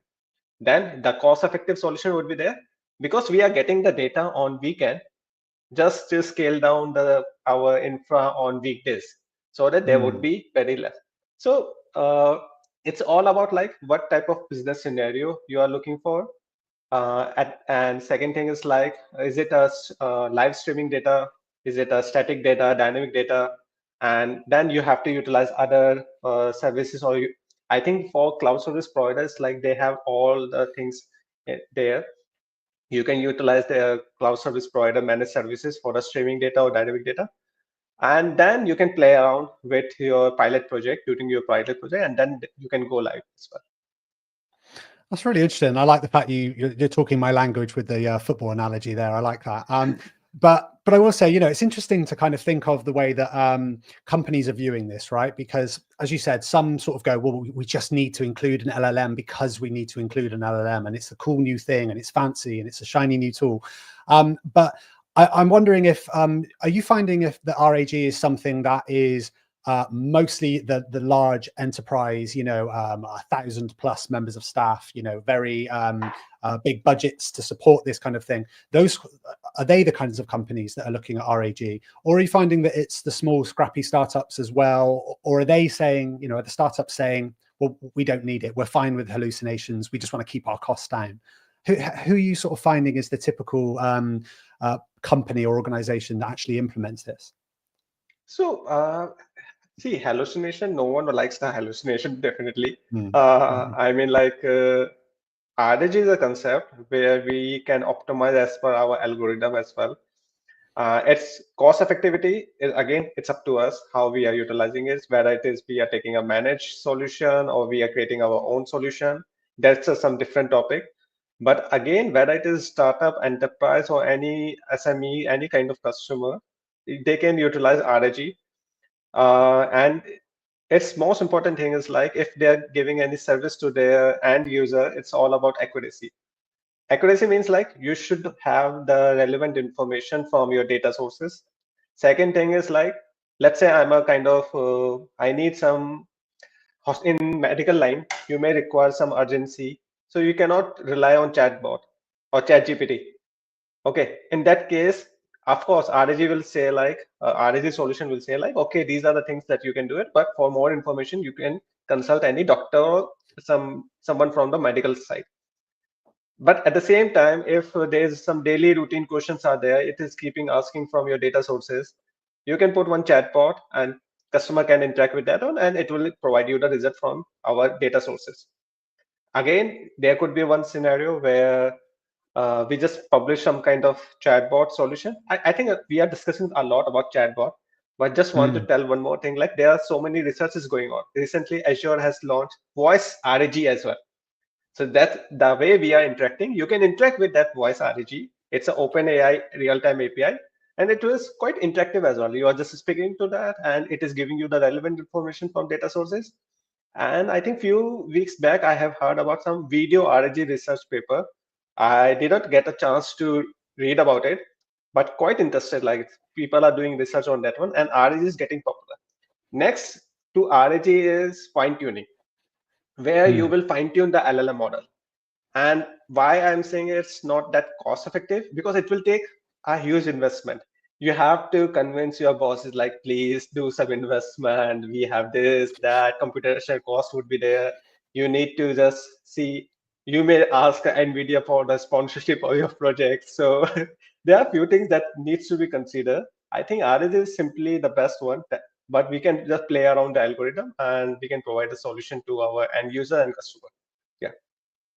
Yeah, I think it's a very interesting time, and I think it's going to be. I mean, do you think it's ever something that we won't need? Because I think when generative AI kind of popped onto the scene, everybody saw this is totally, or everybody thought this is totally going to change how we work as developers, and it's going to put us out of our jobs, and it's going to completely transform what it is to be a developer. And then you see something like RAG as well, this is the human layer that needs to sort of happen on top, that we can trust these incredibly intelligent and powerful algorithms and kind of automated systems, but there always needs to be a human just kind of supervising and correcting things. Do you think we'll ever not need RAG and we won't need the human layer?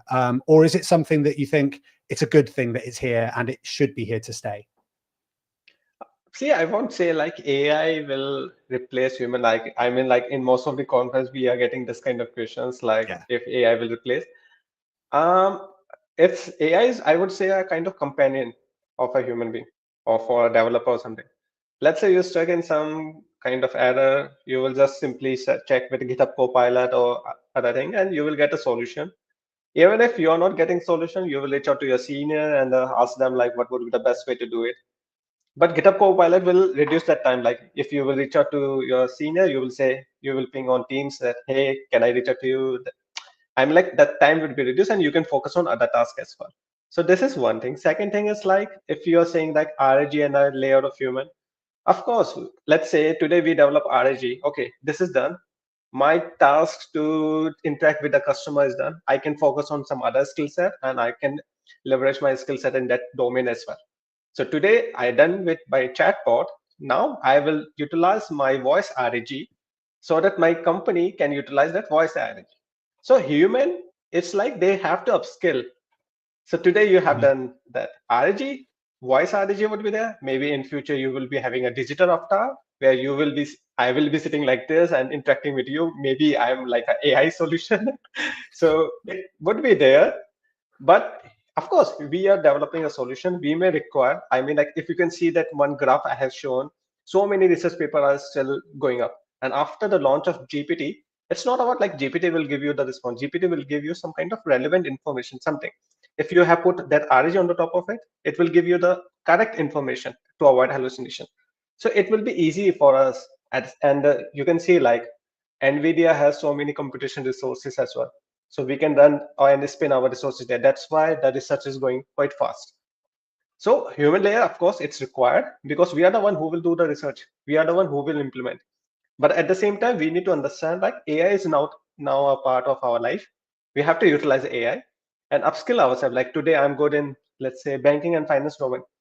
Let me go in and start study about the medical and life science and start working on that one and upskill myself in that domain as well. Because I have, let's assume I have created a chatbot which can interact with the customer. So maybe in future, I will be having some other tasks to do so. Maybe related to voice RAG or video RAG, something like that. Yeah, I think that's really exciting. And I think that, a friend of mine is always sort of saying, I don't want to learn new things. No, they don't work in tech. This is an important thing. And they say, I don't want to learn new things. I'm happy with what I've got now. And I'm happy working with, in the area that I work in, with the knowledge that I've got.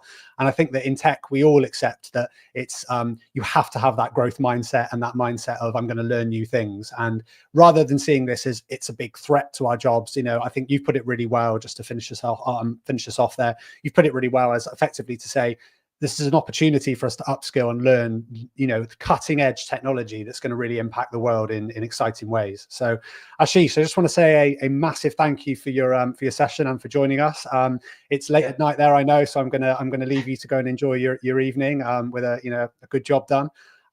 So just to say again to our audience, do go and find Ashish Sharma on LinkedIn from AI Rudder, and keep in touch if you've got any other questions. Feel free. So thanks again for joining us, Ashish. Yeah, thank you. Thank you. You take care. All right, so we're going to keep on going with We Are Developers Live Machine Learning Day. So we've got about 15 minutes until our next speaker. So in that time, what we're going to do is take a look at some CSS tips and tricks. So as I said, in this tips and tricks section, we like to try and share information with you. And of course, there's a little hint in the name there, some tips and some tricks that will be useful for you regardless of what your stack is and whether you're a machine learning developer or not. If you're from a completely different area of tech, hopefully you're going to get something out of this. So in a moment, we're going to start a short video, and then we'll have a very brief break, and we'll kick off with our next speaker at for you 12 a.m. and for me 11 a.m. I'm here in the UK. So our next speaker will be up at 12. And in the meantime, let's take a look at some CSS tips and tricks with pseudo selectors and pseudo elements. Let's go for it. Hello and welcome. In this video, I'll show you some tips and tricks for working with CSS, specifically using the pseudo elements and pseudo classes. So first of all, looking at pseudo elements, you can see that they let you style a specific part of the selected element. So in the example, we've got a paragraph element followed by double colon and then the pseudo selector. There's plenty more, but first line is just one of them. Now, pseudo classes are used to style elements just when they're in specific states. So the most common example that you'll see is the hover pseudo class attached to a button, and this is done with a single colon. So there's the key difference. With that in mind, let's get to it. This video is also available in a blog format over on WeAreDevelopers.com, and in there you'll find a link to the code pen where you can find all of the code featured in this video. So first up, let's have a look at the is pseudo class. Now you can see here in the docs, it says this is particularly useful for when you're writing large selectors in a more compact form. So let's head over to our example so we can see how this looks in practice. So here I have a very basic page just for this example, and you can see that I've got 3 buttons, each with a shared BTN or button class, but also with their own individual primary, secondary, and error classes. Now the thing here is we're going to want to have some specific styles, so the primary, secondary, and error styles, but we're also going to have some shared styles across all of the buttons. Now your first instincts might tell you that the best thing to do is just put all of those styles onto the button class. However, you may want to be a little bit more granular later on and start grouping elements, and this is a great way to do it. So here what we can do is we can just apply the styles to buttons when they have the primary, secondary, or error class as well. So we use the is pseudo class, and what that allows us to do is just target the 3 buttons that we've got on the page, adding the shared styles, and then as normal, we can add our specific styles down below. It's a really nice, useful way, and it's going to cut down on redundancy and making sure that we don't just start styling buttons incorrectly because we've styled everything across our entire site. This next one is one of my favorites, and it's using the checked pseudo class. This is a great way to update the styles of other elements based on the status of an input checkbox. So here you can see I've just got 3 elements on the page. I've got an input, which has got the type of checkbox. I've got a label element, which says toggle me, and then I've got an empty box. Now in the CSS, I can update the styles of the label and the box using the status of the input. And all you need to do is in the CSS, I've targeted inputs of type checkbox, and you can see that I've used the checked pseudo class. And I also use the next sibling selector, which allows me to target the label and just down below the box as well. And you can see here that all I'm doing is saying that when they're checked, change the color to this, which is a shade of green. So to test it, let's click the toggle button. And here you can see that when that invisible checkbox is ticked, it's changing the color of the box next to it. So it's a really simple way of updating the styles of different elements based on the checked status of your input without using any JavaScript. Now let's focus just a little bit on this sibling selector because we used it in the previous step. So in this example, I've got a button and I've got a tooltip that's going to appear. Now, as you can see, the tooltip doesn't appear as standard. It's actually got display none in the CSS. And what I'm going to do is combine the pseudo class for the button of hover, and I'm going to use the next sibling selector to select that tooltip, but only update its style when the button is being hovered. So it's a really nice way of combining those two, the pseudo class and the next sibling selector. And what this will mean is that when the button is being hovered over, the tooltip is going to change to display block, showing it on the screen. So here we see it in action.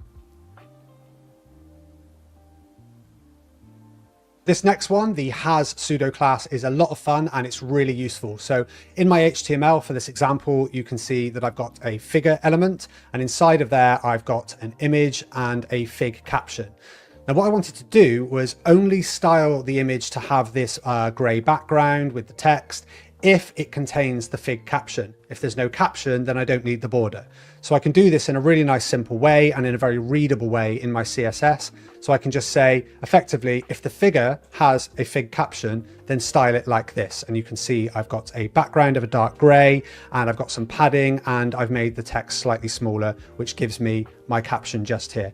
Now, this is a really nice, simple way of styling things when there's specific things included in the HTML and not applying those styles when those things are not in there. So for the last of the pseudo classes in this video, and this will lead us nicely into the pseudo element part of it, you can see that I've got in my HTML 2 divs. One of them is empty and one of them has some text in it, and they've both got the class of box. Now, if we look at the CSS, you'll see that these boxes are effectively a 2x1 div with a dashed border on it. Now, of course, one of these divs is empty, but I want to make sure that the user doesn't just see an empty box with no content. And so I'm going to insert a placeholder, and I can do this in the CSS itself. So here you can see I've used the empty pseudo class, and this is just going to target any boxes that are empty, which is in this case our first one. And I'm going to combine it with the pseudo selector, which will cover more of those in the next step of this video. And with that, I can update its content, inserting this element is empty for now, in effect inserting a placeholder, but without actually adding it to my HTML, and making it really responsive so that if that element has content in there, then that placeholder is not applied. So now we'll move on to looking at some pseudo selectors. Now, you did see me use one in the previous step. I used the before pseudo selector, and I'm going to use it again just to show you how to achieve this highlight effect, showing you quite how powerful and useful it can be. So to look at my HTML, I've got a block quote element, and inside of there, I've got some text, and then I've highlighted one word by wrapping it in two different span classes. Now, the one that we're really going to pay attention to is the outermost span, which has got the class of highlight, and we've got one inside of there called highlight text. So if we just take a look at the CSS, you can see how this is working. So the block quote CSS classes are very basic. I'm just going to skim over those because they're not really that relevant. And for the highlight class, which is attached to the outermost span element, I've got an inline block and I've used overflow visible just to make sure it's not cutting off anything that I might add in there. Now, we'll come back to this next one in a moment, which is where we're actually using our pseudo selector. But we'll quickly take a look at the highlight text, which is the innermost span. And you can see it's very simple. It's just white text with a position of relative.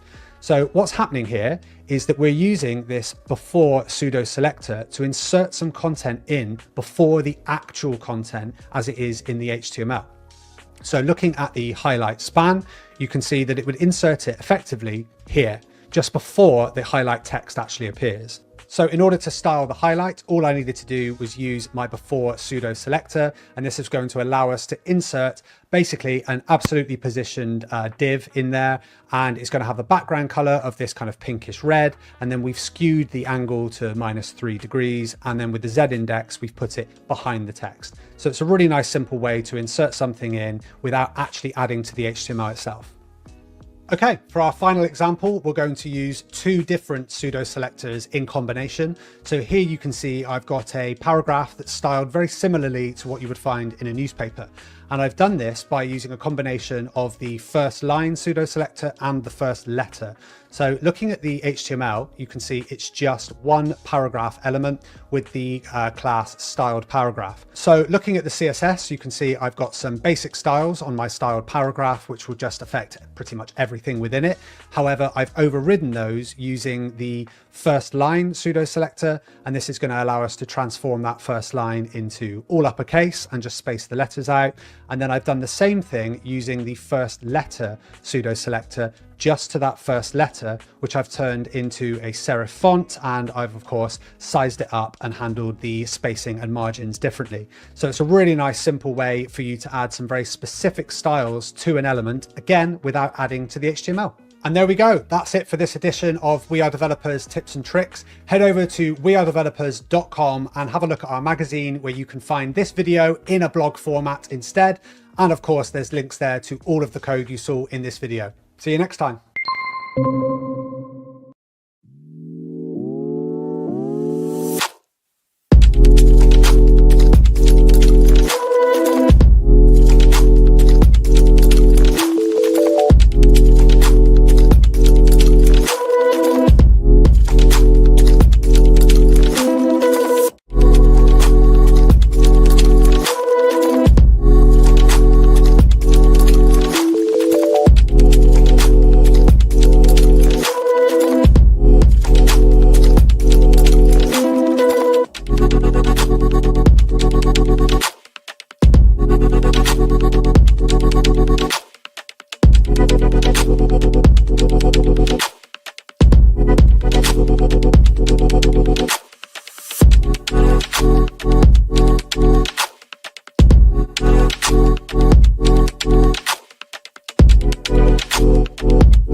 Okay, we are back and we're ready to carry on with our third speaker.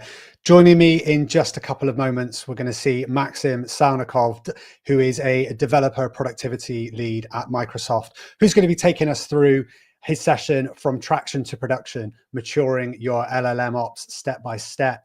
So just very quickly before we bring Maxim up on stage, I'd like to remind you all that this is Black Week, which means we're giving 20%, a massive 20% off of all tickets, all kinds of tickets for the World Congress 2025. You can find those over at worldcongress.dev. Now, all you need to do is use the discount code, all one word, Black Week Live. So Black Week Live will get you 20% off all tickets. Now, you've only got 48 hours to use this. It must be used before Friday, the 29th, or by the end of the day on Friday. So be sure to get your tickets within the next 48 hours.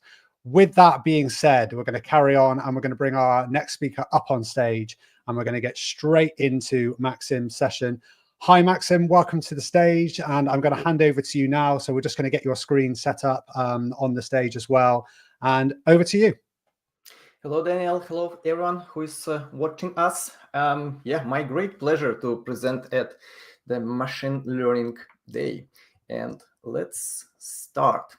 And let's talk today about how we can operationalize our AI-infused solutions or applications that use large language models. I'm Maxim Salnikov. I'm based in Oslo, Norway, where I help developers to succeed with Microsoft's cloud developer tools and AI. I personally build for web platforms since late 90s of the last century, and I'm huge fan of the developer communities, of the technical communities. I organize few meetups in Oslo, where I live, and founded a couple of conferences. Yeah, so I'm always feeling myself part of the technical community and doing my best to contribute to this community globally.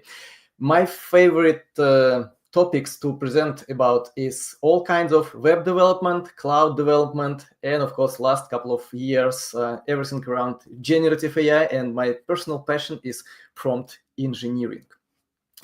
But let's go back to LLMOps. And like pretty much always, discussions start from some business motivations, right? Why is that ever important for the companies to build AI-infused solutions? Why you clearly see on the screen now. First of all, return on investment is pretty good, I'd say. You get $3 and $5 back on every $1 invested in AI. And I mean, these are not numbers from me. This is a result of research by a company called IDC. And it happens quite fast. I mean, you see first returns on your investments after, on average, 14 months. That is pretty good for that kind of investment. And the question then, why is not every company, why is not every organization on the planet working hard now on infusing AI in their solutions, or maybe more precisely, generative AI into their solutions? Well, there are some things that if do not block, but at least delay adoption of generative AI. And it all starts straight from getting started. The pace of innovation in that field is so high that, you know, sometimes it's literally hard to identify where to start, what is the best framework, what is the currently best model. And even like after you made your technical choice, next day this selection, this model, this framework might become next best, again thanks to speed of innovation in that field. But okay, you stick to some large language model, some provider of this model, maybe some framework, some technical implementation, development. To really develop something that is not just a hello world, yeah, you need some expertise with building this. And again, we are talking here about some cutting edge technologies, cutting edge approaches, practices, frameworks. Yeah, and far not every company has this expertise in-house, and those need for easy to start tools is tremendous these days. Next point, your own data or your company data. 99% of the cases, you will realize that you need to involve your company's data in the overall loop straight from day one. And in many cases, this is not that trivial, I'd say, looking at different formats of existing data, different ways of how you store this data. I mean, not to completely rebuild from scratch all your solutions just for using the data. So also some tools needed to streamline this experience. Next point is evaluation. And back to my statement that your today's best LLM might become next best tomorrow, and also next generation of LLMs might be just cheaper, right? And this is a general trend when token price is getting cheaper, and sometimes it's just multiple orders cheaper, right? And at the same time, you cannot just immediately switch because you are not sure will results remain the same, right? So you need some ways to evaluate all these moving parts. What happens if A/B tests, etc., etc. And definitely you don't want to run this process side by side, manually compare output from this LLM. Also, some automation is highly appreciated. And last but not least, operationalizing everything. Again, we are talking about automating everything what's ever possible to automate without any compromises on privacy, security, and thinking about ethical part of the story, responsible AI. So yeah, you see that I hope that I demonstrated pretty clear that there are some obstacles on your way to adopt generative AI. Luckily, with introduction of LLMOps, it's becoming, if not like 100% simple and trivial, but at least there is some vision on how to go that direction. And I mean, LLMOps, as name says, this is say the same idea, same concept like DevOps, but specialized, right? Specifically for the applications or parts of the applications that are working with large language models. And if DevOps in its informal definition is a confluence of people, processes, and products, then LLMOps is the same. It's people, processes, and platform mixed and work together to automate all sides of your LLM infused application.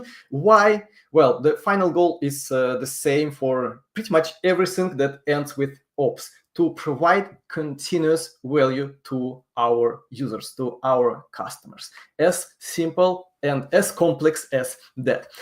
There are clear benefits from lending LLMOps concept to your organization for your project. Even if this is just your small hobby project, still, I mean, you will clearly see these advantages. First of all, it's all about automation.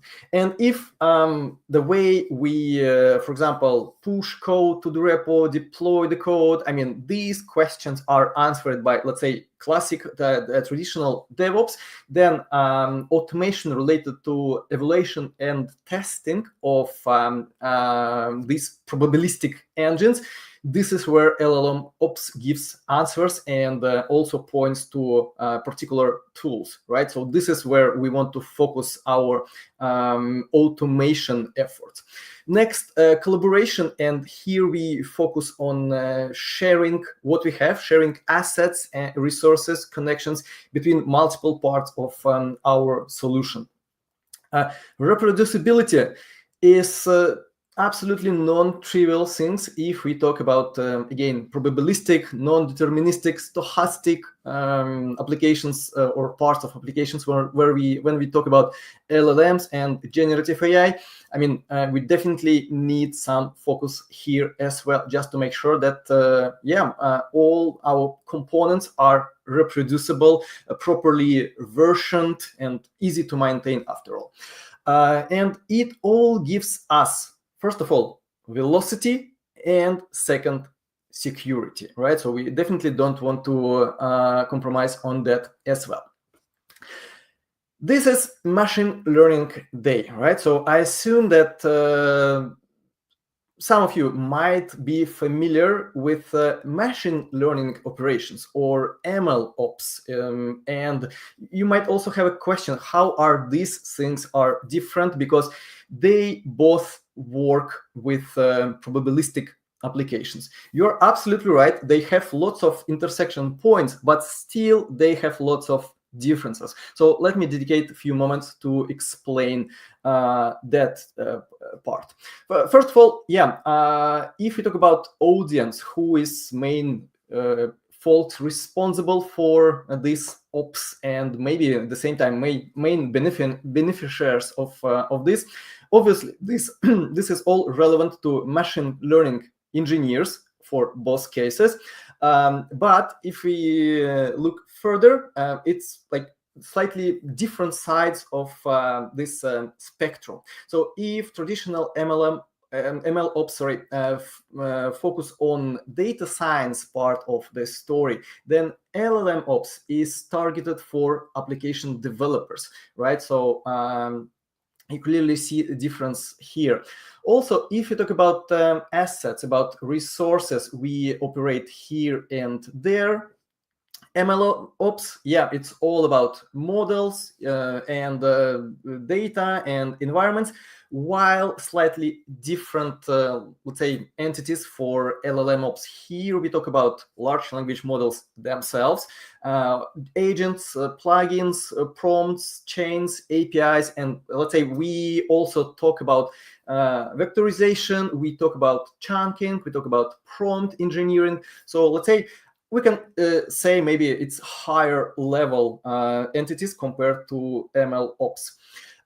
Also very different metrics. If in MLOps we mainly focus on accuracy of our models, of fine-tuning of these models, then lots of more precise metrics of evaluation for LLMOps, like bias, like groundness, like cost per token, etc., etc.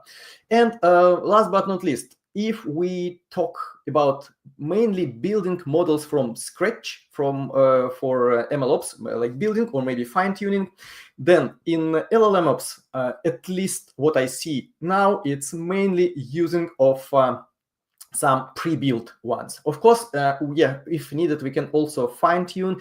And after all, there are multiple options for you to use ready-to-go models. You can either, for example, use this exposed APIs by this or that vendor of LLM, or you can spin up this model using compute, or you can use something in the middle like model as a service. Still, we mainly talk about something that exists, and something that is still fine-tunable at the same time. And if now I think now we are ready to go through some cycles that construct LLM life cycle in the real world. Again, I'm here talking about something that is more complex than just sending your first and only API request to this or that LLM provider, getting completion back and saying, yeah, that works. No. If you talk about real world applications that must scale, that must keep all on privacy, security topics in mind, it's a bit more complex. How complex? You will see in a second. It all starts with business need, right? And once we got like request or idea about our next application or feature of application related to AI, we immediately start ideation and exploration. And here, yeah, experimentation is a like big part of all the story, this experimentation loop or cycle. Here we play with different LLMs. Here we try to identify our best prompt. Here we validate different hypotheses. And yeah, we can call this also prototyping. If we are happy with what we get from this particular LLM with this particular prompt, we can think about start building something, right? So we on that level, we are a bit more serious about prompt. So this is not just experimentation. So here we start thinking about prompt engineering, all these techniques, maybe some kind of placeholders in our prompts where we fill in our information using RAG, retrieval augmented generation. Here we start talking about some exception handling. What happens if, right? What if we go not success path of this cycle? And yeah, if needed, we can always go back to ideation to rethink parts of our application. But if everything looks good and we build what we call application, or at least part of the application, we can move further and prepare our application for the deployment. And we are not talking about just pushing some files somewhere on web server, right? Of course, it's much more sophisticated and contains many more components and things to care about. So starting from looking at the cost, and yeah, in many cases we talk about some payments, right? Either for consumption of APIs or consumption of compute, if you talk about our own virtual machine, or consumption via model as a service way of pricing. So yeah, this is where we want to keep special eye on after all, some economics of our application. And same for example, throughput and quota management. Not all LLM providers are ready for, let's say, infinite number of requests per second, right? So many of them have some kind of limitations here, and it's important to follow these limitations. Otherwise, we'll just get some kind of denial of services every next prompt we send. And definitely, we want to have automated way to stay within these limits. Yeah, we can call this part operationalization. So these are three large, we can call them internal loops. And after all, there is overall one that is about managing of everything, that is focusing on governance, security, compliance, and it's a framework that balances speed in deliverables with strict following current policies, standards, limitations, especially if you talk about some regulated or highly regulated industries, right? So this is super important component of overall life cycle. And if we flatten these circles a bit for a bit easier way to consume this information, I can come up with these three pillars based on these three circles. It's ideation, exploring, and yeah, I'm not going to go through every single component because they more or less repeat what you've seen on previous slide. But again, this is easy to consume way of presenting information. Maybe not that visual though, right? So it doesn't illustrate this multiple interconnected circles. But just keep this slide in mind as a kind of cheat sheet for what to do, what to put special attention on every single step of your LLM's maturity journey.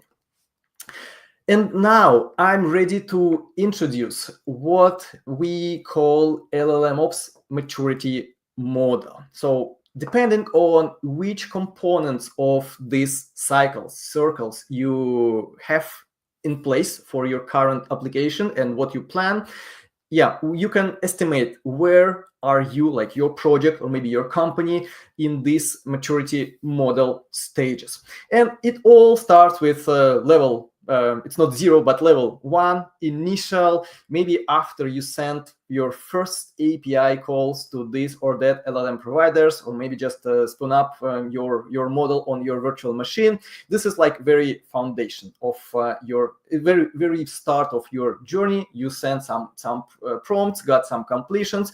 Maybe you kind of manually and visually, let's say, evaluate and monitor things. It's endlessly far from automation. Next, you after stage 1, you clearly see need for automation, for again operationalization of all these manual things. So you might start defining your strategy, your LLM ops approach. And here we talk about systematization of development, more prominent and more, let's say, thoughtful and structured work with prompts. Maybe at the same stage you start involving your own data, like build scaffolds of retrieval augmented generation, and also you start thinking about how to structure and automate deployments.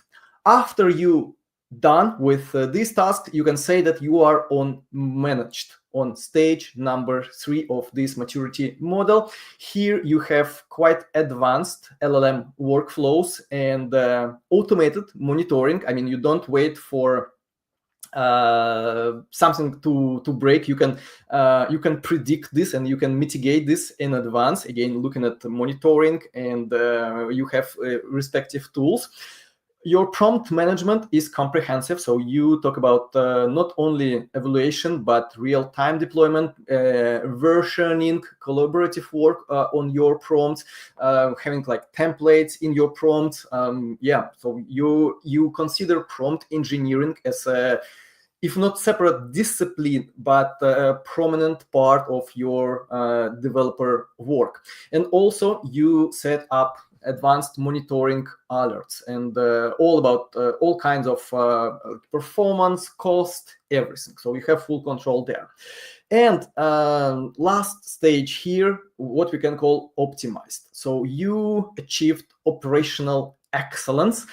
Congrats. And you continuously improve this, because this is a cycle, right? So this is not like one-time operation, because your application evolves, LLMs evolve, all field is evolving, right? And you need to follow this like progress in your application, just to make sure that your application is getting better. It's using latest and greatest models, features of these models to provide continuous value for your customers and users. And here we can talk about full automation of all the process. I mean, everything what's ever possible to automate. Where are you on these stages? And I can give you a very simple way to assess your current position. Are you on 0.1 or 0.4? You can do it in just 5 minutes in a fully automated assessment process, kind of flow, where you answer a few questions and you get not only your current stage, but also ways for you to move to the next step. And stay tuned. At the very end of my session, I will explain you how you can get this assessment very fast and easy, and again, in a fully automated online way.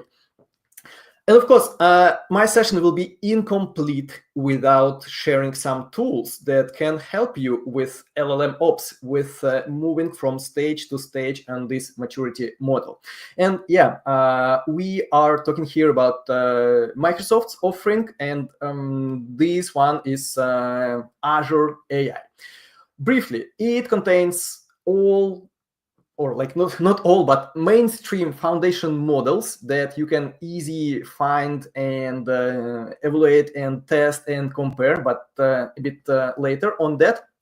With Azure AI from Microsoft, our cloud offering for AI, you can scale your LLM practices with precision, just to make sure that your workflows are automated, streamlined, and you can collaborate with your team. You remember that collaboration is one of LLMOps and pretty much everything ops pillars, right? So you have full tool set here, and of course governance, responsible AI, ethical perspective on your work with LLMs is also included.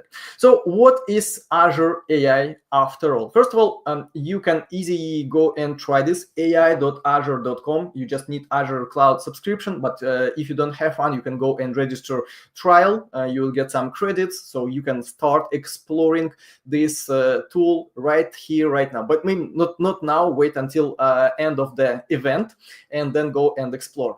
And main component of overall Azure AI stack is what's called Azure AI Foundry. And if you never heard this name, I'm not surprised, because this is recent rebranding from Azure AI Studio. So that rebranding happened just recently and was announced at Microsoft Ignite. So if you know what Azure AI Studio is, that means you know what Azure AI Foundry, because this rebranding happened because we want to demonstrate that it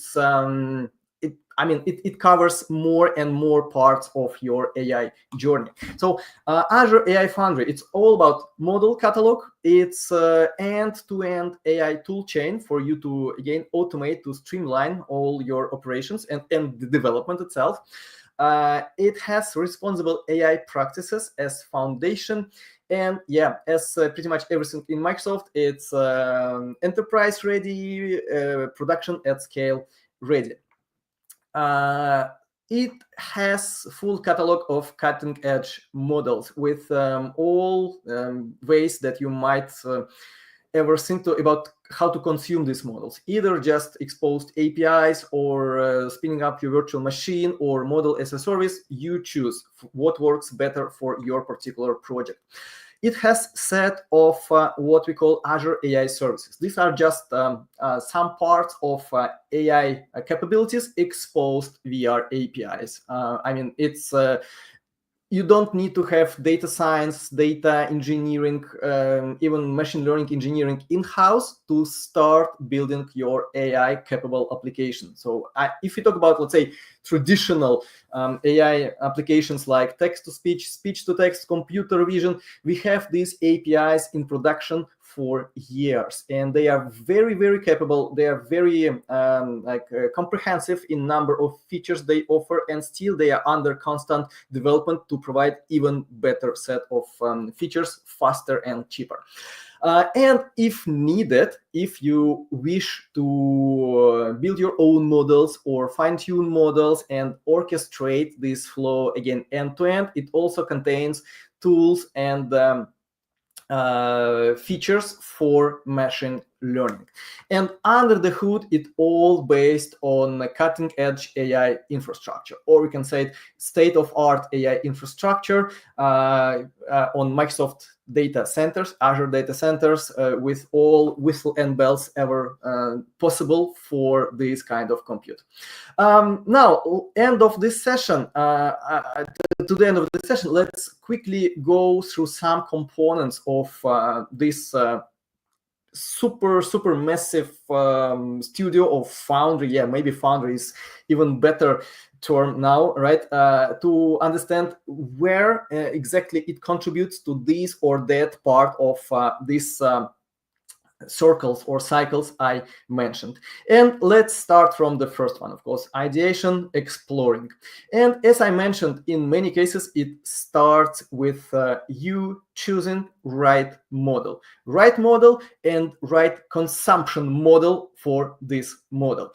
Here you are fully covered. The catalog today contains over 1,000 to 800 models, all, like, let's say, mainstream foundational LLMs, and new generation of what we call now small language models, or I can call them personally small large language models, from multiple providers, like the ones from OpenAI that are part of Azure OpenAI service, including cutting edge ones for today. And today the most sophisticated one are 4.0 and 0.1.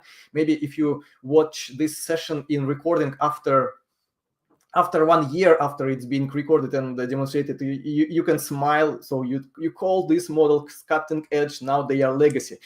Yeah, and this is true, folks.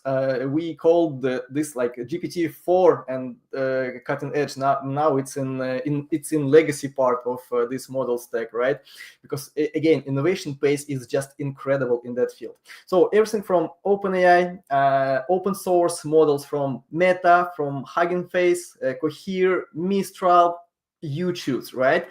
And you have a luxury problem here, right? How to choose model from these almost 2,000 ones, what works specifically for your scenario.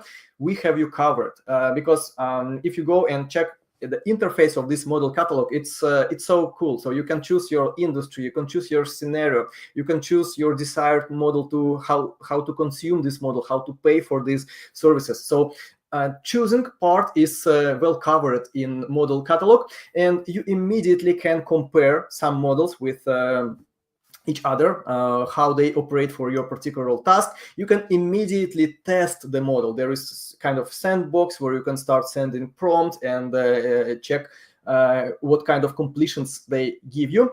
And really cool that you can even benchmark some of the models. I mean, something more structured than just testing, just comparison. So there is a set of metrics, for example, covering AI quality like accuracy, groundedness, relevance, coherence, fluency, but not only. So based on top of these AI quality metrics, you can also benchmark models on cost, latency, super important thing, and throughput, and it's all in very developer friendly or user friendly visualized way. So I really love how we have benchmarking in place in Azure AI Foundry. So you are fully covered for this ideation and experimentation stage.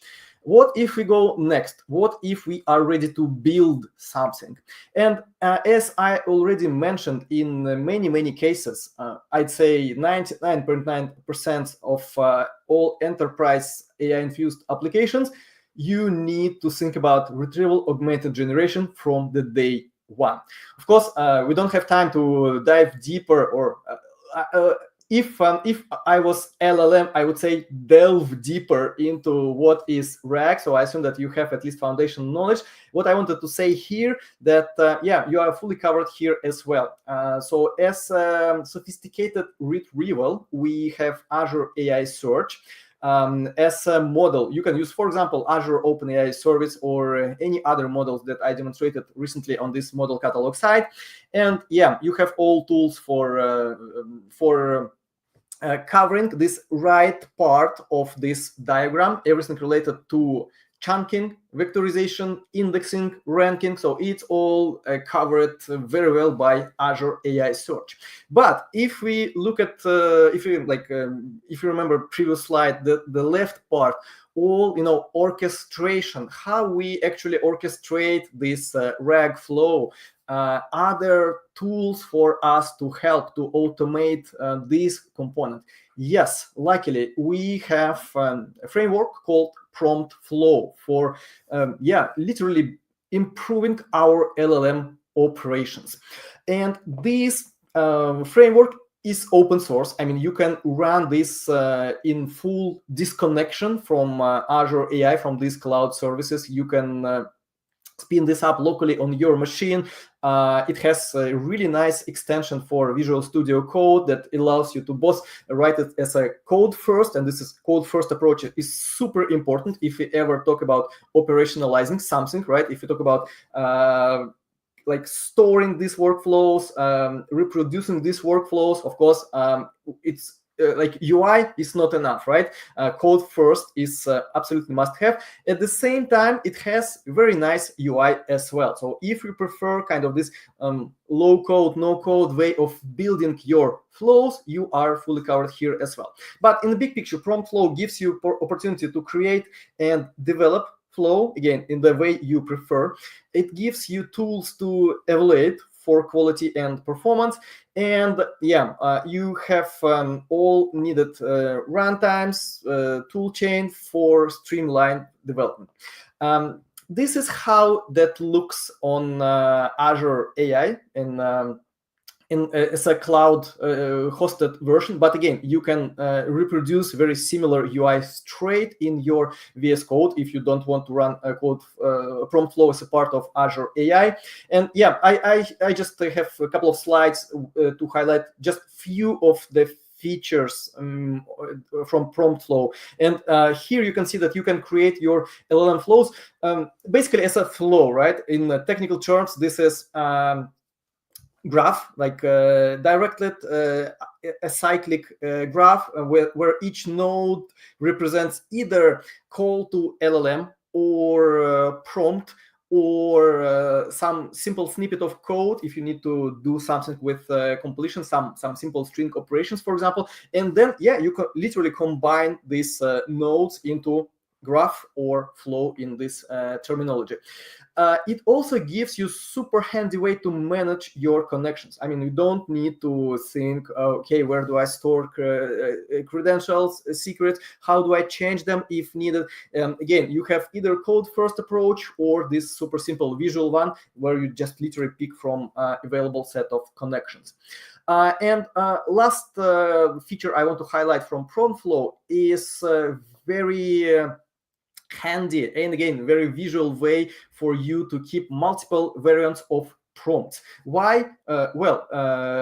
For evaluation, which prompts works better, right? So, and you can keep something as a kind of backup to try this with, for example, next generation of the models. So yeah, for every node you can have multiple variants of prompt you want to use here, and yeah, you can switch just immediately between them and also in automated way. Also, if we talk about fine-tuning, switching gears a bit, if RAG is not enough for your scenario, that might happen, even though fine-tuning is maybe much more niche approach to building your AI-infused application, it still exists and still many customers use this. And yeah, after all, this is about injecting your data, your company data, not as a part of the prompt, but just let's say as a part of the model where you update weights and biases. Do you have some tools in Azure AI Foundry? Yes, you are. And oh, sorry, let me go back for a second. There is a short video that demonstrates how you can, again, first of all, visualize and then automate this in big picture, not very trivial process of fine-tuning of the model. Here you can achieve this in just a couple of clicks. And yeah, then of course you need to wait some time because in many cases fine-tuning is not that immediate. But again, it's all about flows and pipelines. You are fully covered using Azure AI Foundry. And after all, when time comes to really operationalize things, to deploy and monitor and make sure that it all safe and secure, you can just go and deploy this LLM flow that you created using prompt flow. And maybe this is one of the most cost efficient options for you. So you don't have to care about infrastructure. You don't have to care about even like platform sync. You just operate this flow and it can auto scale. You have full control over costs of this endpoint. And yeah, it gives you a way to streamline your development and enhance operations. And what's really cool that it's your choice how you exactly build your flow. In prompt flow, you can either have it fully in the cloud first and cloud only, I'd say, or you can start developing this in your local machine and start evaluating this and testing this on your local machine. And then you have all needed tools to transit local, cloud, local, and yes, it's all automated. And it also has connections with the most popular frameworks from generative AI, from LLM field, like LangChain, semantic kernel, AutoGen, and of course, since it's code-first approach, as I already mentioned, it's 100% friendly for all kinds of automation, all kinds of development scripts, etc., etc. Yeah, so you have full control here, and like no pressure. Cloud only, local plus cloud, you decide for specifically for your project. If we talk about content safety, if we talk about how to make sure that completions are giving us, let's say, safe and responsible answers, we have what we call Azure AI Content Safety. This is set of filters you can fine-tune depending on, again, your project. So you can be like very restrictive, you can be somehow moderate, you decide, and you identify this harm filter to monitor inappropriate responses that might not exactly like follow what's needed for your project. Again, it's a very simple visual way for you to set things up. And last but not least, how you monitor everything, how you monitor your deployed application. Yeah, all tools are existing in Azure AI Foundry for you. So yeah, you have full control over its performance, like speed, throughput. You have full control over cost, and you can take informed decision on what to do next just based on these monitors. And of course, you can automate this and build kind of this feedback loop if needed. To sum up, how to mature your LLMOps to accelerate or start your adoption of generative AI features. It all starts with assessment. Where are you now? And on the next slide, I'll tell you how to start, I promised. Then look at these life cycles of LLMs. You remember these 3 internal ones and 1 external. And of course, pick the right tools. Azure AI Foundry could be natural solutions for you to start your LLM journey, LLMOps journey. And this is my slide. And it has a very simple call to action. Connect with me on LinkedIn. This is QR code. Just scan it. You'll get straight to my profile on LinkedIn. Send connection request. It's my great pleasure to accept all incoming connections from this event, and ask me any question about LLMs, generative AI, web development, prompt engineering. I appreciate if you ask me about prompt engineering. And in return, I will send you the link where you can identify your current stage in your LLMOps journey. So this is, again, 5 minutes long assessment where you answer some question, you get your current status, not only, and next and recommendations on how to move next. That's it from my side. Great pleasure to present at this event, and let's see if we have any questions. And always, if you don't have questions now, maybe you'll have them tomorrow. Ping me on LinkedIn. Thank you.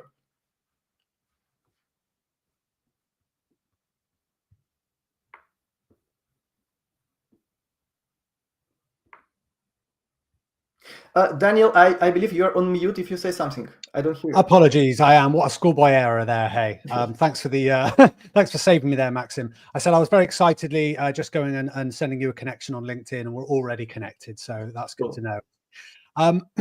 First of all, thank you for your session. Really insightful. Lots of things in there that we can all take back to our kind of organizations, companies, bosses, colleagues, etc. We've got a few moments for the Q&A, and I wanted to sort of jump the queue a little bit because I'm always interested when I see and hear about technology like this, where it's to even quite technical developers, it's still an area they don't know a lot about, and particularly if they're not working in that area. I'm interested to see from your perspective, because that framework is great. I think it really shows it shows organizations and companies how they can bring this on and they can integrate it into their business in a step-by-step kind of incremental, you said about from traction to implementation, and this idea that it's a slow gradual thing. Do you find that it's only the big companies like Microsoft and, say GitHub or whoever, these large organizations that are really looking to follow a framework? Are you finding that startups are just taking the scrappy approach and, just move fast and break things and bring the LLMs into how we work and don't worry about the framework? Do you think there's a difference, or is this something that the whole industry is looking to kind of find a framework for? Yeah, that's a very good question, and the answer is there is no one size fits all, right? And every company decides for themselves which components they want to cover. But maybe all kinds of automations are even more relevant for startups that don't have, I don't know, gazillions of developers, right? And they don't have anyone who has to sit and monitor everything. They need this automation. So if something happens, something React automatically redeploys, changing LLM, changing something in content filter. Yeah, maybe this is where you can. Yeah, first you invest some time in getting to speed with knowledge and skills, but it all pays off definitely. So yeah, I mean, it's 100% relevant for everyone. So I can say for myself, I have a couple of tiny projects, my personal ones, hobby ones. And even for these ones, I strive to automate everything what's possible automate, just because I don't want to sit and look if this crashes, or if someone says me, hey, Maxim, your model is out of control. It gives me so bad completions, right? Maybe harmful. Well, I don't want to get this feedback. This is why I use content filtering. And yeah, this is part of overall flow. Yeah, and I think it's it's interesting because on the one hand you're going to have organizations that say, well, we don't need the framework. We're gonna just sort of wing it, and worry about it day by day. But I think that we're seeing that there's so much potential in this technology that if you've got a framework, then you can get to that point where it works effectively, and you can get to that. What was the phrase you used where you said, "Congratulations, you've reached this"? It's almost the stage of like enlightenment. Operational excellence. Yes, I love that. That's really nice. I mean, good or bad, but there is no end of this journey. This is cycle.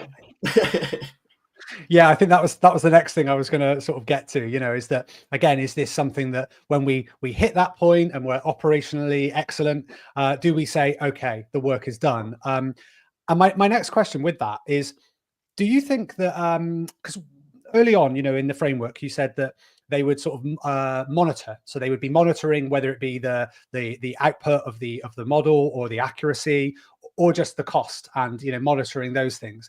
Mm-hmm. Do you recommend that companies try and sort of identify like an individual who should be in charge of that, or is that just something that the whole team would have the responsibility for? Which one would work more effectively?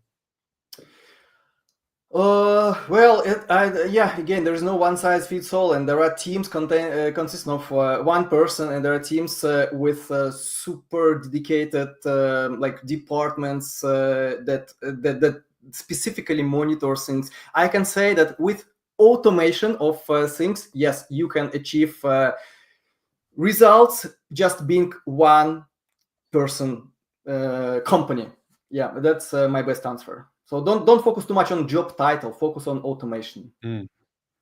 Yeah, that's such a developer sort of approach, isn't it? Is like automate everything we can. I'm a developer. I'm in dev field since late 90s. Oh yeah, so it's just how you live your life. If it's possible to automate. Absolutely, and I think I'd agree, because I think that the biggest sort of advantage we've got to these tools is that rather than everybody worrying about them taking our jobs away, they're just going to maybe take some of the less enjoyable parts of our jobs away, and that's not a bad thing, right? Exactly. Yes, as I mentioned, this is cycle. So after you achieved operational excellence, there is no reason for you to say goodbye to your LLMOps engineer, because it will fail, right? I mean, tomorrow, day after tomorrow, and yeah. And as I mentioned, there is very nice trend on having models cheaper, having services cheaper. So yeah, I mean, many startups recalculate economy in a positive way. And this is also part of overall experimentation. As I mentioned, you can just like blindly switch to cheaper model, right? Even if everyone says, yeah, it's perfect. No, you have to have all these evaluations in place.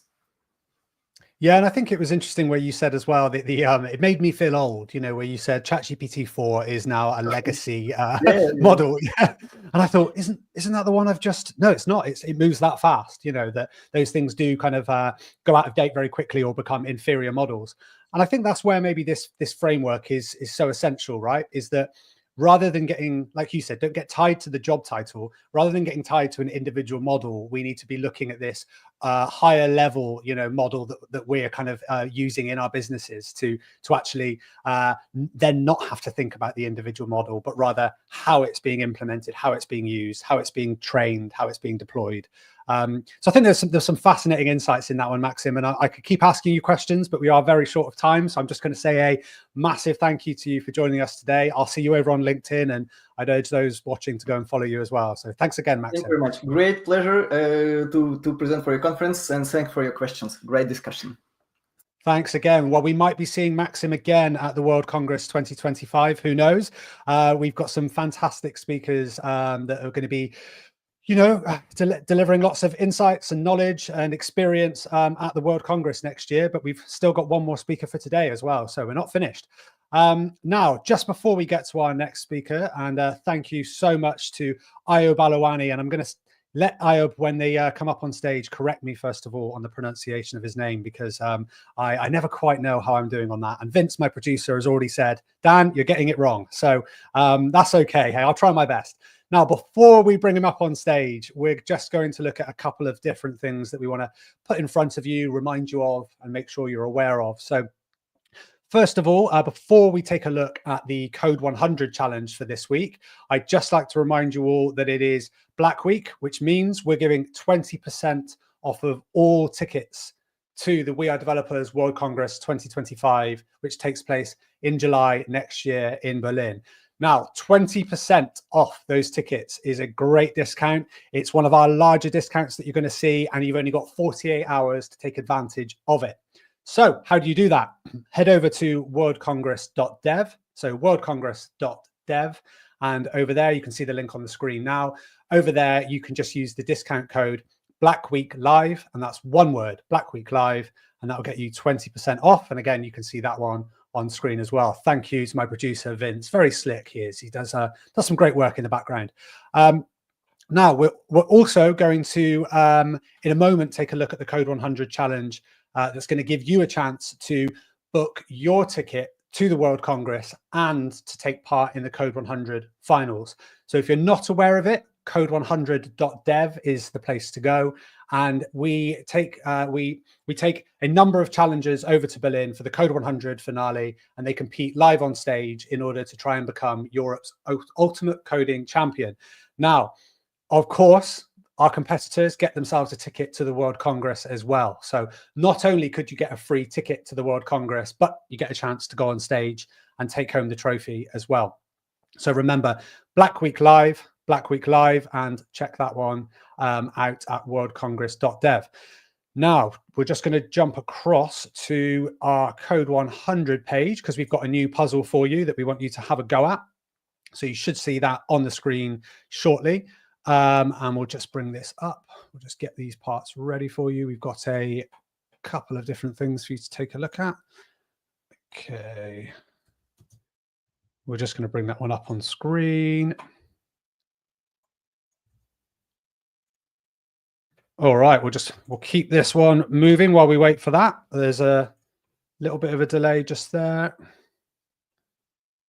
Okay, now, as I said, if you're not aware of Code 100, how this works is we have a series of heats, and these are challenges that we set to you as part of our live days, and you can have a go at them, and then you can submit your answers for us and check the WeAreDevelopers magazine to find out if you're one of the winners. We will then email you and we'll give you your ticket to the World Congress next year. So this is your challenge. I can't even. Of course, written by Chris Howman, our VP of Developer Relations. I would say the king of puns. So here we go. This time, the puzzle is about taking a string and only getting the uneven letters of the alphabet from it. So with the instructions here, if the input would be A, B, C, D, E, F, A, B, C, D, E, E, E, F, read that one out very quickly, then the result would effectively turn ace, ace. Now, what you can see here is that A is an uneven number and B is an even number. Now, we're not zero indexing this. So I know that's the first thing developers are going to say is surely A is 0, not in this case. So A is an uneven number, 1, and B is an even number of 2.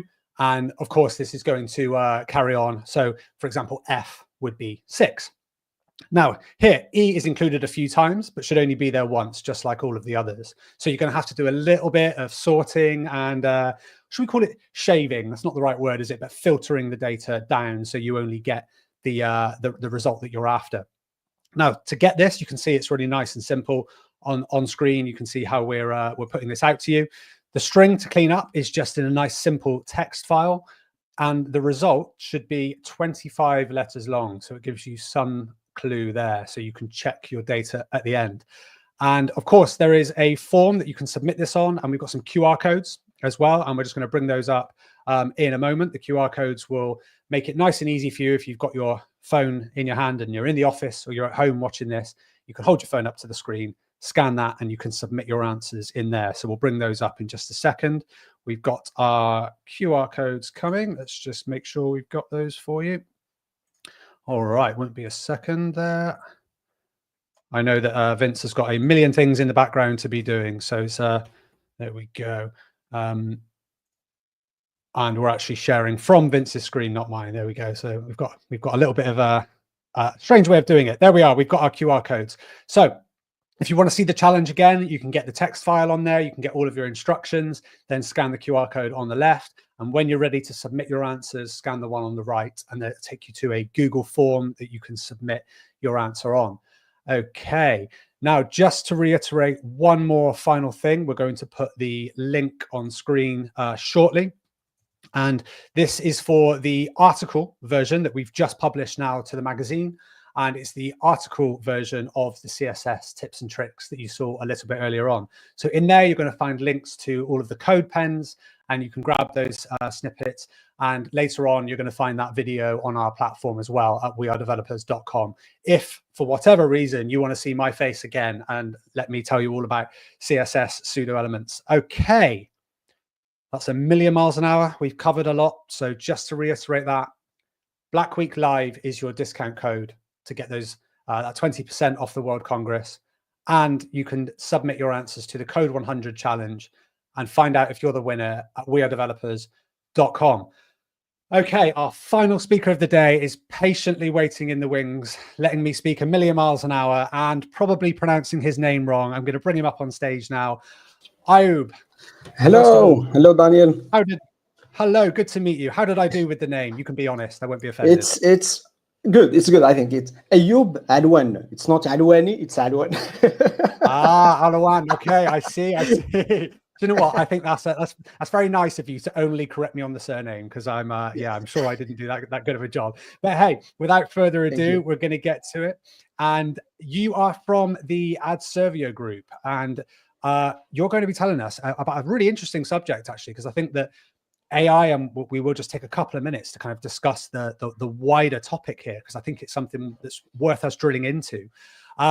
AI in Africa. Where was the inspiration for this talk? Where did it come from before we get into it? Yes, it's the inspiration. It came from because I worked already on, for example, web performance in Africa and on connectivity and penetration rate of internet there, and I saw that there is some problems that we have in the middle of Africa for connectivity. And if we are talking about connectivity, we should also talk about access to AI. And if we have the privilege in the middle of Africa to have access in AI, and I saw, for example, I did a small comparison between the GDP of countries, for example, the United States, China, and if you see, for example, all the GDP of Africa is $3 trillion, with the 47%, it's 3 countries, Egypt, Nigeria, and South Africa, and all the rest is only 50%. And if we do this mathematics, we can see that maybe the continent will have a problem to access GPUs, semiconductors, and all of what it came with AI. And if the continent doesn't have this access to AI, and we can the sovereignty of AI, it will be left behind. It will be a big problem. And also, the talk will not be only about Africa, but other subjects that developers should be aware of, because we are only talking technically. That's not the right thing. We should see the real application of AI. Yeah, it's a fascinating topic, and I think that the digital divide is definitely something I'm interested in on a personal level. So I think it's going to be really interesting to see how this plays out, because quite often when we think about the digital divide, people refer to it in kind of local or national terms. That there are people within a country, some who have access to technology and some don't. But I think that you're going to really kind of shine a light on the fact that this is a global issue, and it affects continents of people, not just an individual country or even smaller than that. So without further ado, I'm going to hand over to you, Ayoub, and enjoy your session, and I'll see you again at the end. Thank you so much. So hello, today we will talk about AI in Africa and how to bounce back. So like I say in the presentation, the idea it came before when I was doing talks about web performance, about connectivity, and now I want to talk about AI and the real applications of AI in our world. So my name is Ayoub Alwan. I'm CTO at Servio Group. So we'll be talking about AI in economy, because this is the real application that we should see that we will see in our real life. And because when we are talking about AI, we are talking only about ChatGPT, Claude, doing emails with AI, writing some text with AI. But the problem is when I did some conferences, I saw that most developers are not aware of the real applications of the real applications that have an impact on our real life. For example, economy, war, and all of these things. So in this talk, I will try to spotlight this subjects like economy and war and Africa also. So talking about economy, we can't talk about AI and economy and finance and global finance without talking about BlackRock. I get this example here, for example. Like we see, all eyes on me, it's Larry Fink, the CEO of BlackRock. So what is BlackRock? It's a simple investment company.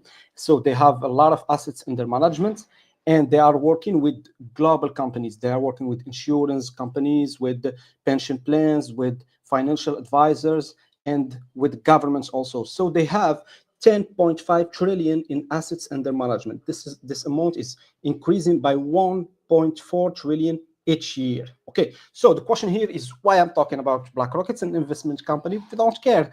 No, we care. Why? Because, for example, here the assets under management, the amount of assets under management, it's more than all the GDP of countries, for example, except China and United States, that have GDP more than the amount of money and the amount of assets under management of BlackRock. And BlackRock are using a solution called Aladdin AI. It's a software that help them doing a lot of things and to advise them for investments, for decisions making, and for the market. It's a global solution that help the investment company to do their job.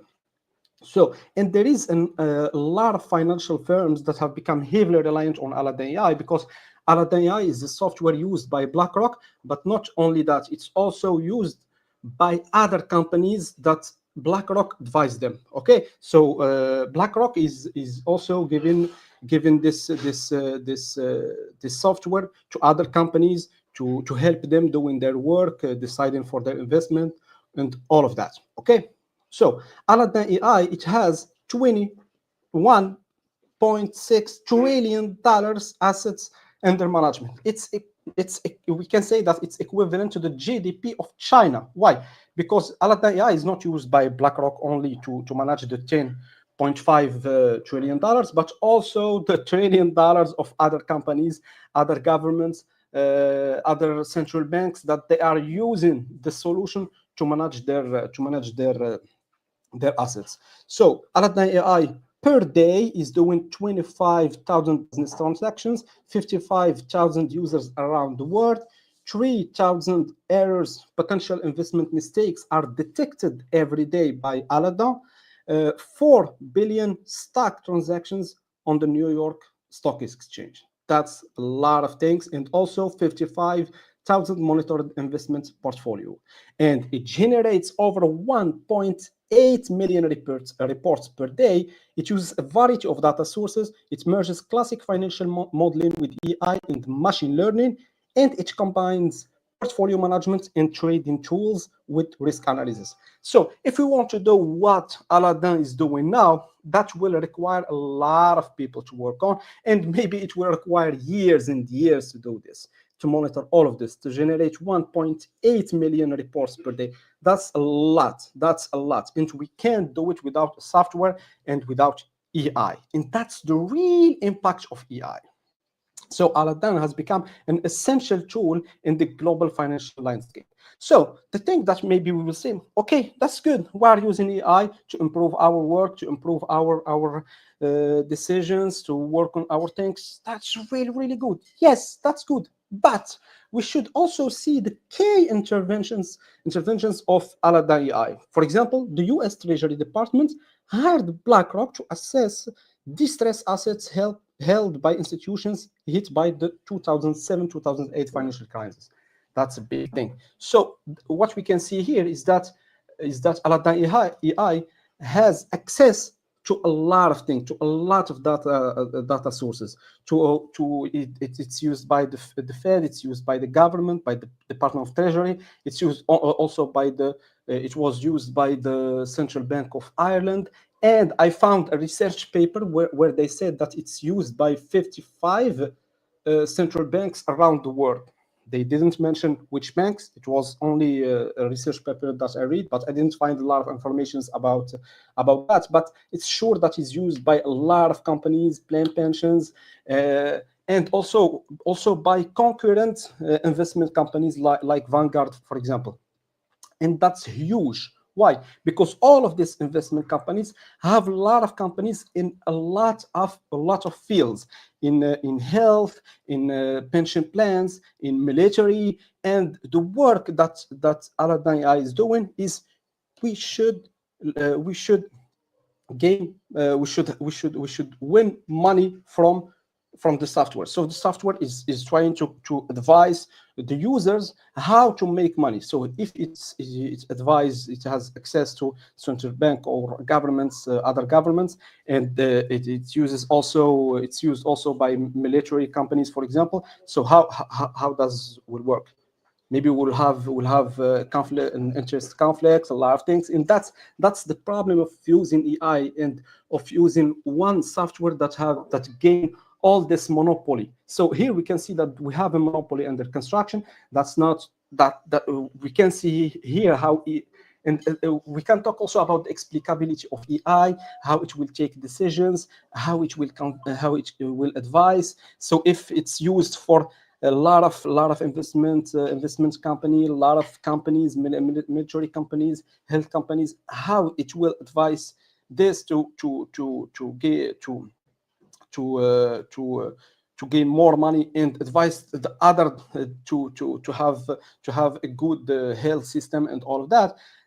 That we maybe will have a conflict of interest here. And if you see deeply the subject, you will see that AI is used for maybe the decisions that impact our life. Like if Aladdin AI is working with the pension plans, and it's used for governments, maybe it will advise the government to not reduce the age to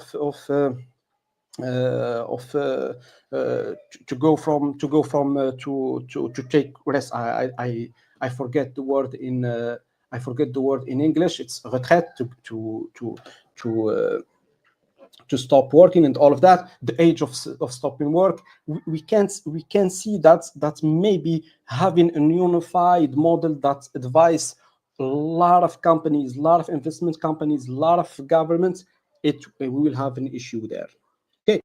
And there is the risk in dependency, and we have a cybersecurity risk, for example. So we can see that developing countries that adopt platforms like Aladdin could see their political decisions influenced by algorithm of a US company or other companies. Or in here, I'm having the example of Aladdin AI, but if we go and see other example, maybe we will see other softwares that are using that are used by other governments, by pension plans, and by all of that will impact the real decisions. Okay, so now we will go to war, for example. If I don't know if you know the ODA loop: observe, orient, decide, and act, and that's a good loop for AI. For example, here this loop was created in 1960 by John Boyle. He's an American pilot and the designer of the F-16. It revolutionized the decision making, and it's adapted to the economy and cybersecurity, and it optimizes incident response by countering dynamic adversary. So act faster than the opponent, quickly observe and analyze threats, orient your action strategically, decide with agility and precision, take action to dominate. So the question here, why we will need that? If we are using we are using AI, for example, for drones, that autonomous drones that will take if we have, for example, we are in a war and we have an autonomous drone using this loop, it will be really optimized. How? If you have a drone, for example, with the camera, it observes, it orients based on the data that we gave the AI in the drone, and what we want to do with the drone, and after that it takes the decision and it acts. And this loop, if it's used in the military, if it's used by simple military equipment, maybe it will take a lot of time to observe, to have more images, to have more other opinions, and after that we'll decide between us how we will orient the decision, and after that we will decide how to take the decision and act. But using a drone, for example, that have a camera and access to internet, access to all the social platforms, access to all the informations, access to the images taken by other drones, taken by the satellites, it can analyze an amount of images and an amount of flow of data from the social platforms, for example, that maybe will take 20 years for a simple guy to analyze that, and it will take the orientation, because it has what it should, and it will take this decision very, very fast and act very, very fast. And we can see here that's a real problem that we will see in another slide. So here it's the preferred part of for me, it's the storytelling. So here on 3 July 1988, a terrible accident happened in the Persian Gulf. So I will tell you about that. At that time, there was a war between Iran and Iraq, and US ships were in the area to protect oil tankers. Okay, that morning the USS Vincennes got into a fight with some Iranian patrol boats. While this happening, Iran Air Flight 655 regular passenger plane took off from Bandar Abbas airport heading to Dubai. Okay, so the USS Vincennes had a modern computer, and it's a radar system called Aegis that could track planes. Okay, good. The system correctly showed that the flight 655 was a normal passenger plane. It was flying normally and sending out civilian signals. At the same time, an Iranian fighter jet F-14 also took off from the same airport. The ship's crew was already stressed from fighting with the patrol boats. Even though their computer system showed it was a passenger plane, some crew members thought it might be the F-14 fighter jet coming to attack them. The chip tried to warn the plane using radio, but the passenger plane's crew didn't hear this warning. The ship's captain, William Rogers, believed his ship was in danger and ordered his crew to shoot the plane down. They fired 2 missiles, destroying the plane and killing everyone aboard, including many families and children. The mistake caused great anger around the world. Iran was very upset and took the US to the court. Later, the US said sorry and paid money to the families. But the problem that we can see here is that we are using an AI tools and a tool that tell the crew that there is no danger here.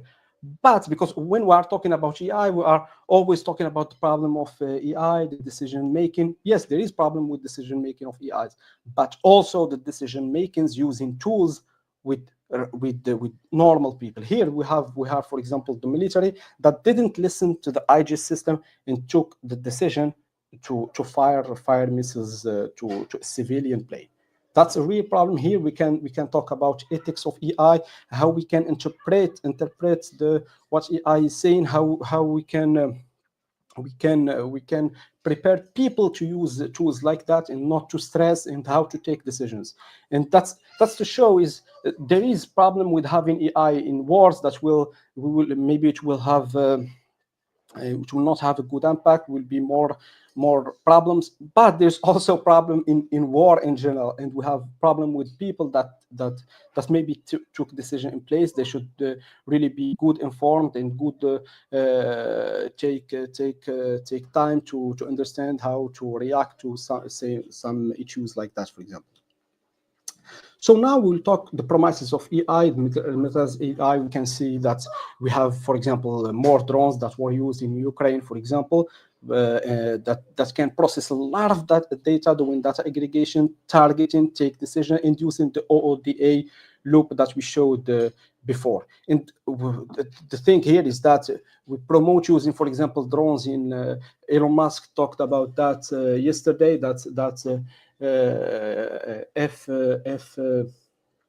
F-35 is absolute because we have drones now, and it's good to preserve the human life. But when we are talking about drones, that we have a lot of drones that work with the AI autonomously. That's a problem because we are not killing other drones, but we are optimizing the killing of other people. So here the question is ethically it should be discussed. So for here, for example, we see that the time it titled the first AI war in Ukraine.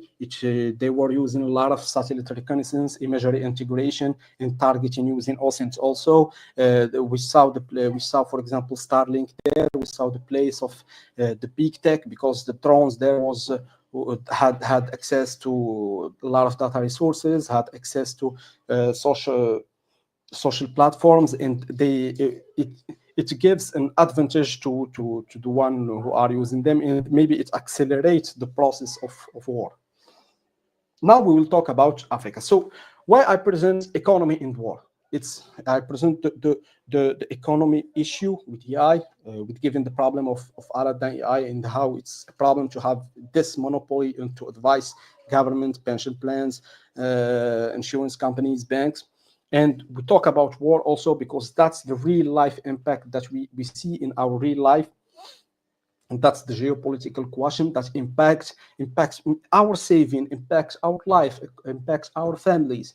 Here now we will talk about Africa. Why? Because we have a problem here. Maybe countries like China or continent like Europe or country like US, they have access to the tools and the talents that they are exploiting to really advance in AI and have this AI sovereignty. And that's what we are seeing. For example, China is doing. They are trying to stay in the race of AI. They're doing their best, but because they have the access to internet, they have money to buy GPUs, for example, and now they are trying also to work on semiconductors. And when we see Africa or other continents like maybe some countries in Asia, some countries in South America, and some countries maybe in Europe also, they have they have a problem with connectivity already. For example, here we can say that the internet penetration rate in the world average is 66%, but if you go to the North Africa is doing good, 67, South Africa is 73, they are doing good. But if we see the Central of Africa is 32 penetration rate. That's really a problem there. So we're not talking here about AI, but we're talking about connectivity, and that's the problem there. Is maybe some people in Europe, US, and China, they will have access to AI after having access now to internet, but in other countries we should think about other countries, because we are the same world, same earth, and having some not countries but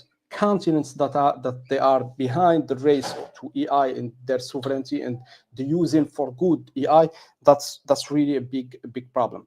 And here we can see, for example, the state of purchasing power for internet. For example, here we can see the graph. It showed the average price of 15 gigabytes of internet per month. This is the price by dollars, and the minimum wage. And the minimum wage, it's always the 80% wage people there. Okay, for example, here we can see that for 15 what is 15 gigabytes of internet? If you watch a video on YouTube of 1 hour video with a quality of 480p, so it's not good quality, it's bad quality, for 1 hour you will consume 500 megabytes. Okay, so if you watch 1 hour of video with a quality of 480p per day, in a month you will consume 15 gigabytes of internet. Okay, so you have really much good access. It's only access for 1 hour in a day. That's really a big problem.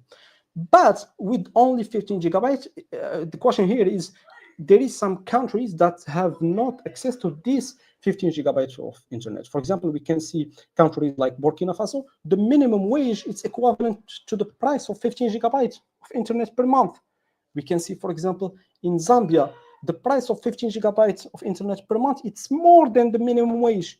In Guinea-Bissau, it's the same thing. We can say in Botswana, it's the price of 15 gigabytes, it's half of the salary.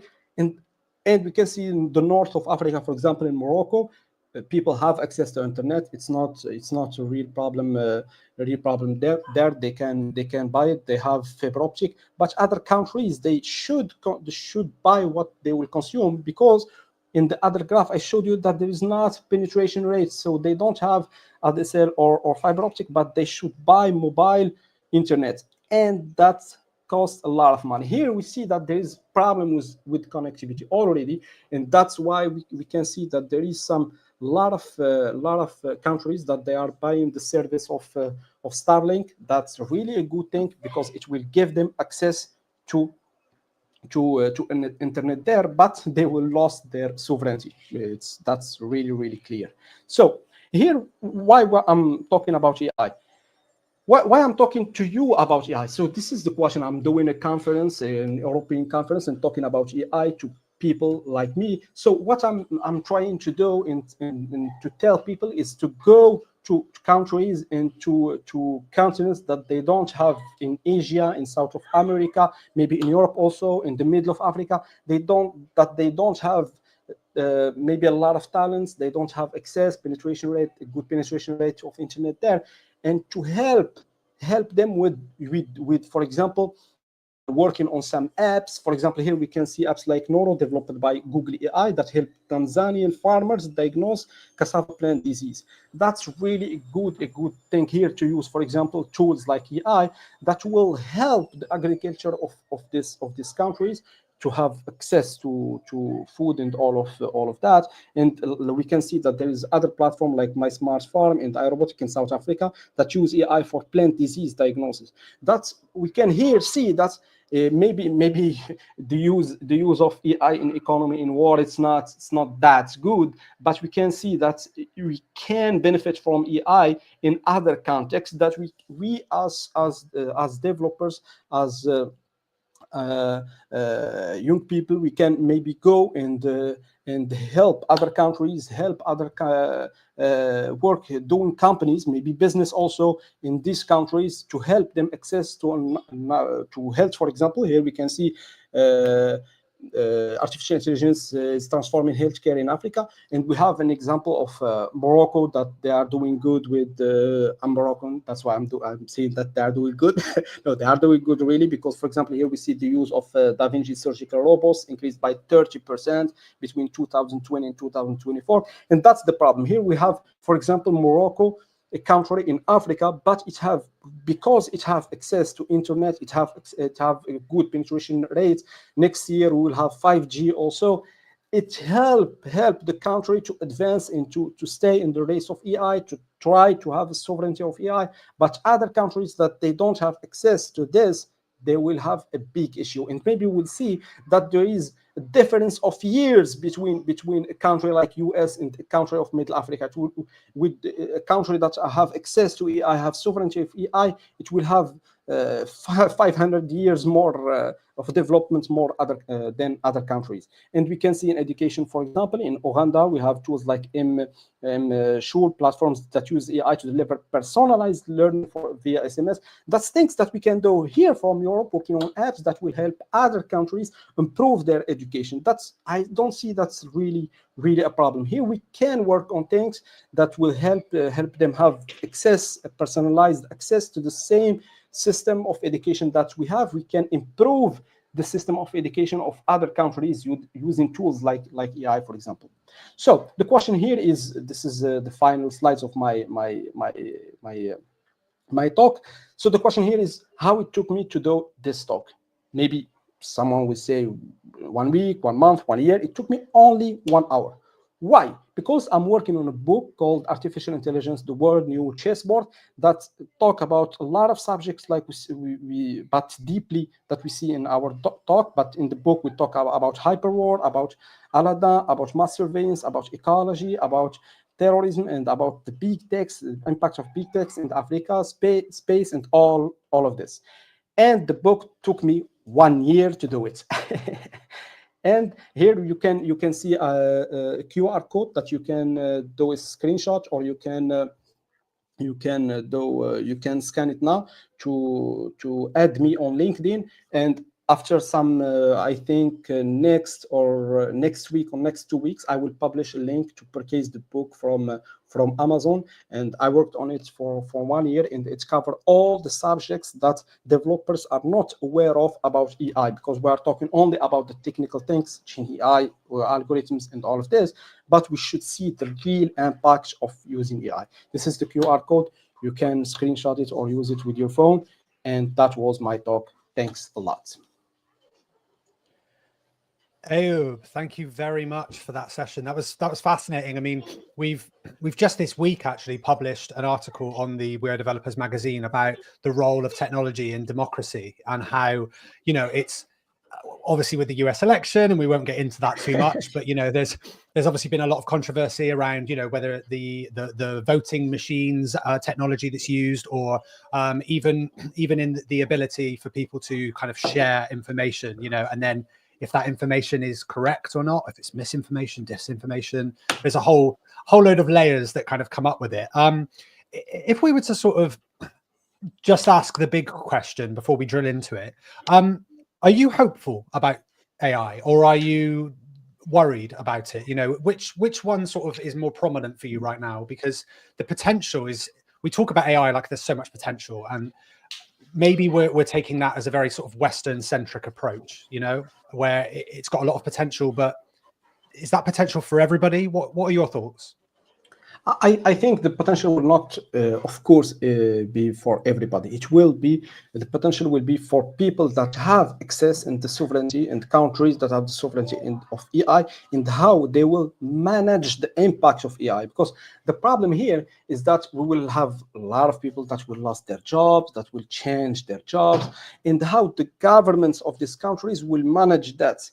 That's the real problem. The governments of China will not do the same thing as the government of France, will not do the same thing as the government of Germany or the United States, and not the same thing of Burkina Faso, for example. And it depends on the countries, their governments, their democracy, and how they will manage the precarious class that we will have, because we will have people that are working, but they are not sure to work tomorrow.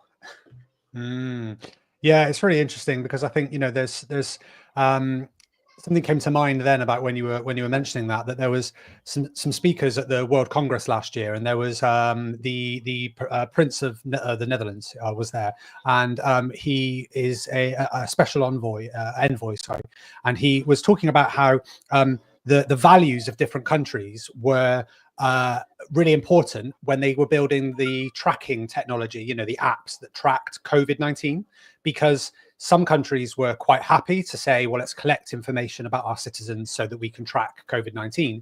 Whereas they used France as an example, where they said, absolutely no chance will anybody use this app if the information identifies the individuals. So there's so much relying really on the opinions of the government members and the people in charge and their values. If we fast forward then and say, what would success look like in terms of with AI? What would success look like for Africa in 10 years? So in 10 years, I think I'm really pessimistic about sovereignty. I don't think that in 10 years, Africa will have sovereignty of AI. I'm really pessimistic about that, because there are other countries like France that they have problems to have sovereignty with AI, with the GDP of more than $3 trillion, and it's France, for example, it's one of the 10 big countries in the world in terms of GDP, and they have issues with sovereignty. So, for example, I think that Africa, it's very, very difficult to have sovereignty there, but I believe that there is no choice, but given the chance to Africa to have access. Because if we have a lot of differences between countries, the countries that are not more developed, they will have problems. For example, why we have a lot of immigration from Africa, from countries in Africa to Europe. It's simple. It's because there is poverty. They don't have access to things, and that will cause this problem for immigration. But people, they don't immigrate because they want to immigrate, but because they don't have another choice. And I think that big countries like the US, China, France, Germany, they will not have another choice but helping the countries like Africa and other countries in South of America to not have these things of problems. And I think that we'll have Starlink, for example, is doing good in Africa. There's countries like Chad, I think Uganda also, that they are buying the service. They will give access to the service, and that's the good thing. You will lose sovereignty, okay, but all of your people will have access to internet, because they don't have this penetration there. But using satellites and technology like Starlink, they will have access. They will lose sovereignty, and when they will have total access to internet like other countries, they can now move their talents to work. I have small example here that I will tell you. I was doing an interview with a guy from another country in the middle of Africa, okay, and we want to recruit him to come to France. And when we finished the interview, I told him, we'll do another one tomorrow because I'm not satisfied, okay? And what he told me, no, I can't. I say, why? He told me, because I should reserve a desktop to do the interview with you. I can't do it from my home because when I leave, I don't have access. So I should go and pay a service to have access to internet to do the interview with you for 1 hour. That was the idea of working on web performance, internet, AI in Africa. It was from him, because I was shocked. I was having 5G in France, 4G in Morocco, and there is some guy telling me that he can't do an interview with me from his house. That's really a big issue. Yes, and that's how I got the idea of doing these talks about Africa. No, that's fascinating. And I mean, you know, if you think about the kind of the measurement that's used for poverty, you know, we here in the UK, there was always this story that was told about how years ago the measurement for poverty changed so that somebody could be classed as being in poverty if they didn't have a mobile phone, and people laughed at it and said, "Oh, this is ridiculous. This is just showing that, you know, the children of today can't live without phones." And I thought, it's not ridiculous. These are the tools that allow us to connect to the world and the global village, if you want to call it that. And that if we don't have access to these things, then you are kind of in effect, you know, being left behind. Just another point there that I was just thinking about with the biases that are built into AI. I think it's in some ways revealing that when you generate a generative AI image, and even when you describe it, you know, or if you don't give a description of the person, I'll just say it like it is. The person that it will generate will look like me. They will just be a white European person, and they will be, I refer to myself as when you create a character on a video game, the default version is me. Yeah. So and that's a bias, isn't it? That's built in, and it's a Eurocentric bias that's white centric as well, and that's a problem, and that shows that this has been shaped by white Western, you know, kind of forces. Yes. Here, this is the issue, is because the data that was AI trained on is the data of the European countries, or for, you can hear me or not? You can hear me, I think. Yeah, I can hear you. Okay, so that's the problem of the sovereignty and of the data that was used to train the AI. But here I believe in another thing. It was always about that. It starts about the small market that we have in Europe, in the US, in China.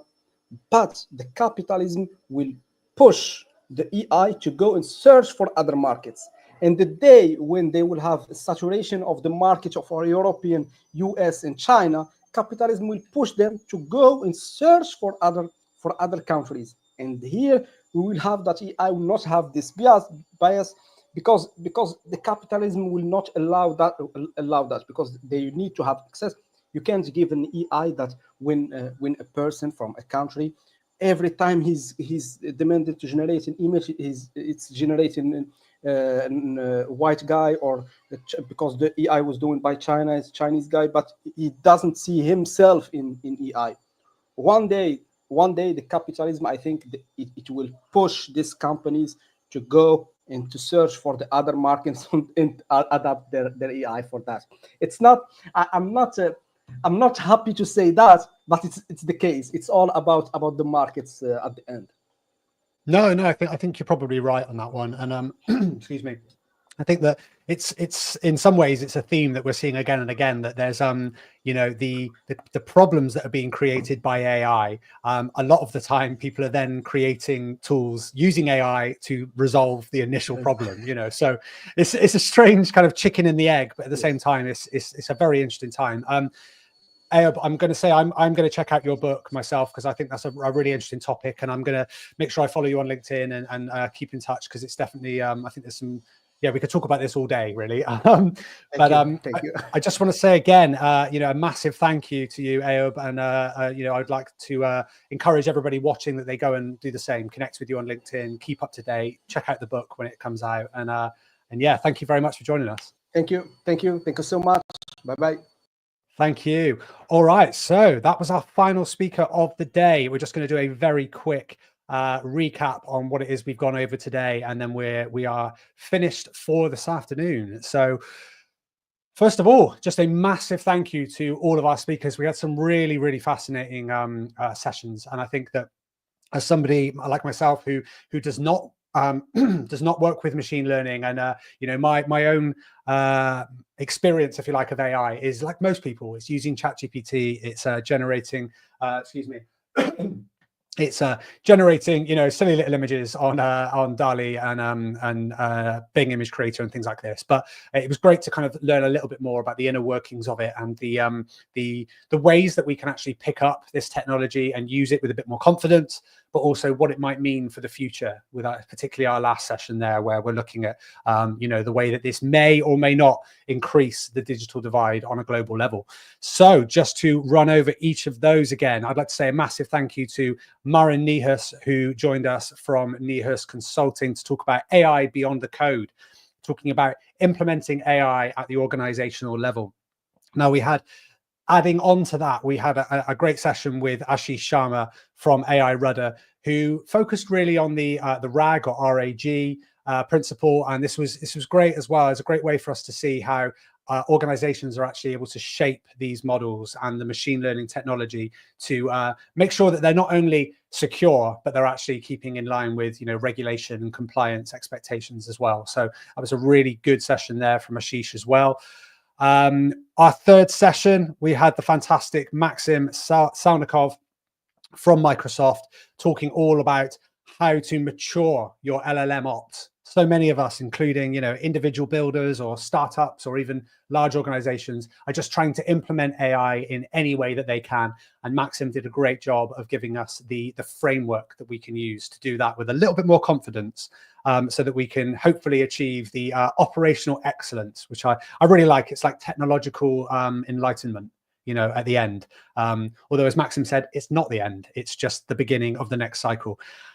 And talking about the end, our final speaker, Ayub Alawan. So thank you again to Ayub for that session, talking all about AI in Africa and how it can be used to try and give greater future to the continent, really, and help it catch up with some of the other continents who kind of are charging forward with AI, but certainly have money on their side to do that. Okay, so a couple of quick reminders. We've got the Code 100 challenge that you would have seen earlier on. We'll be sharing that on our magazine, but also on socials. So if you want to submit your answers, you can, and we'd love to see them. And remember, if you're picked and you get the correct solution to this challenge, you'll win yourself not just a ticket to the World Congress 2025, but you'll book your place in the Code 100 grand finale as well. So pretty amazing prize for submitting, some code for a challenge. And of course, the last thing that I'll leave you with is Black Week Live. It's Black Week this week, and that means that you get 20% off of all tickets for the World Congress. And you can see the link on stage. Wrong hand. There it is. Where is it? There it is. Just there. worldcongress.dev. Head over there and buy yourself a ticket. Any of those tickets, it doesn't matter which one you get, using the discount code just there. Again, Black Week Live, or that way should I do it? It's very difficult to do this in a sort of mirrored thing, but there you go. Black Week Live. So use that discount code and you'll get 20% off all tickets if you use it before the end of Friday. So you've only got 48 hours to get yourself 20% off. Okay, with that being said, I'm Dan Cranny for WeAreDevelopers. Thank you very much for joining us for Season 8 of WeAreDevelopers Live. This is our last live day of 2024, so it feels very early to be saying have a good Christmas, but have a good Christmas in a month's time. And we'll see you in 2025 for more amazing live days and some fascinating speakers. Thanks again.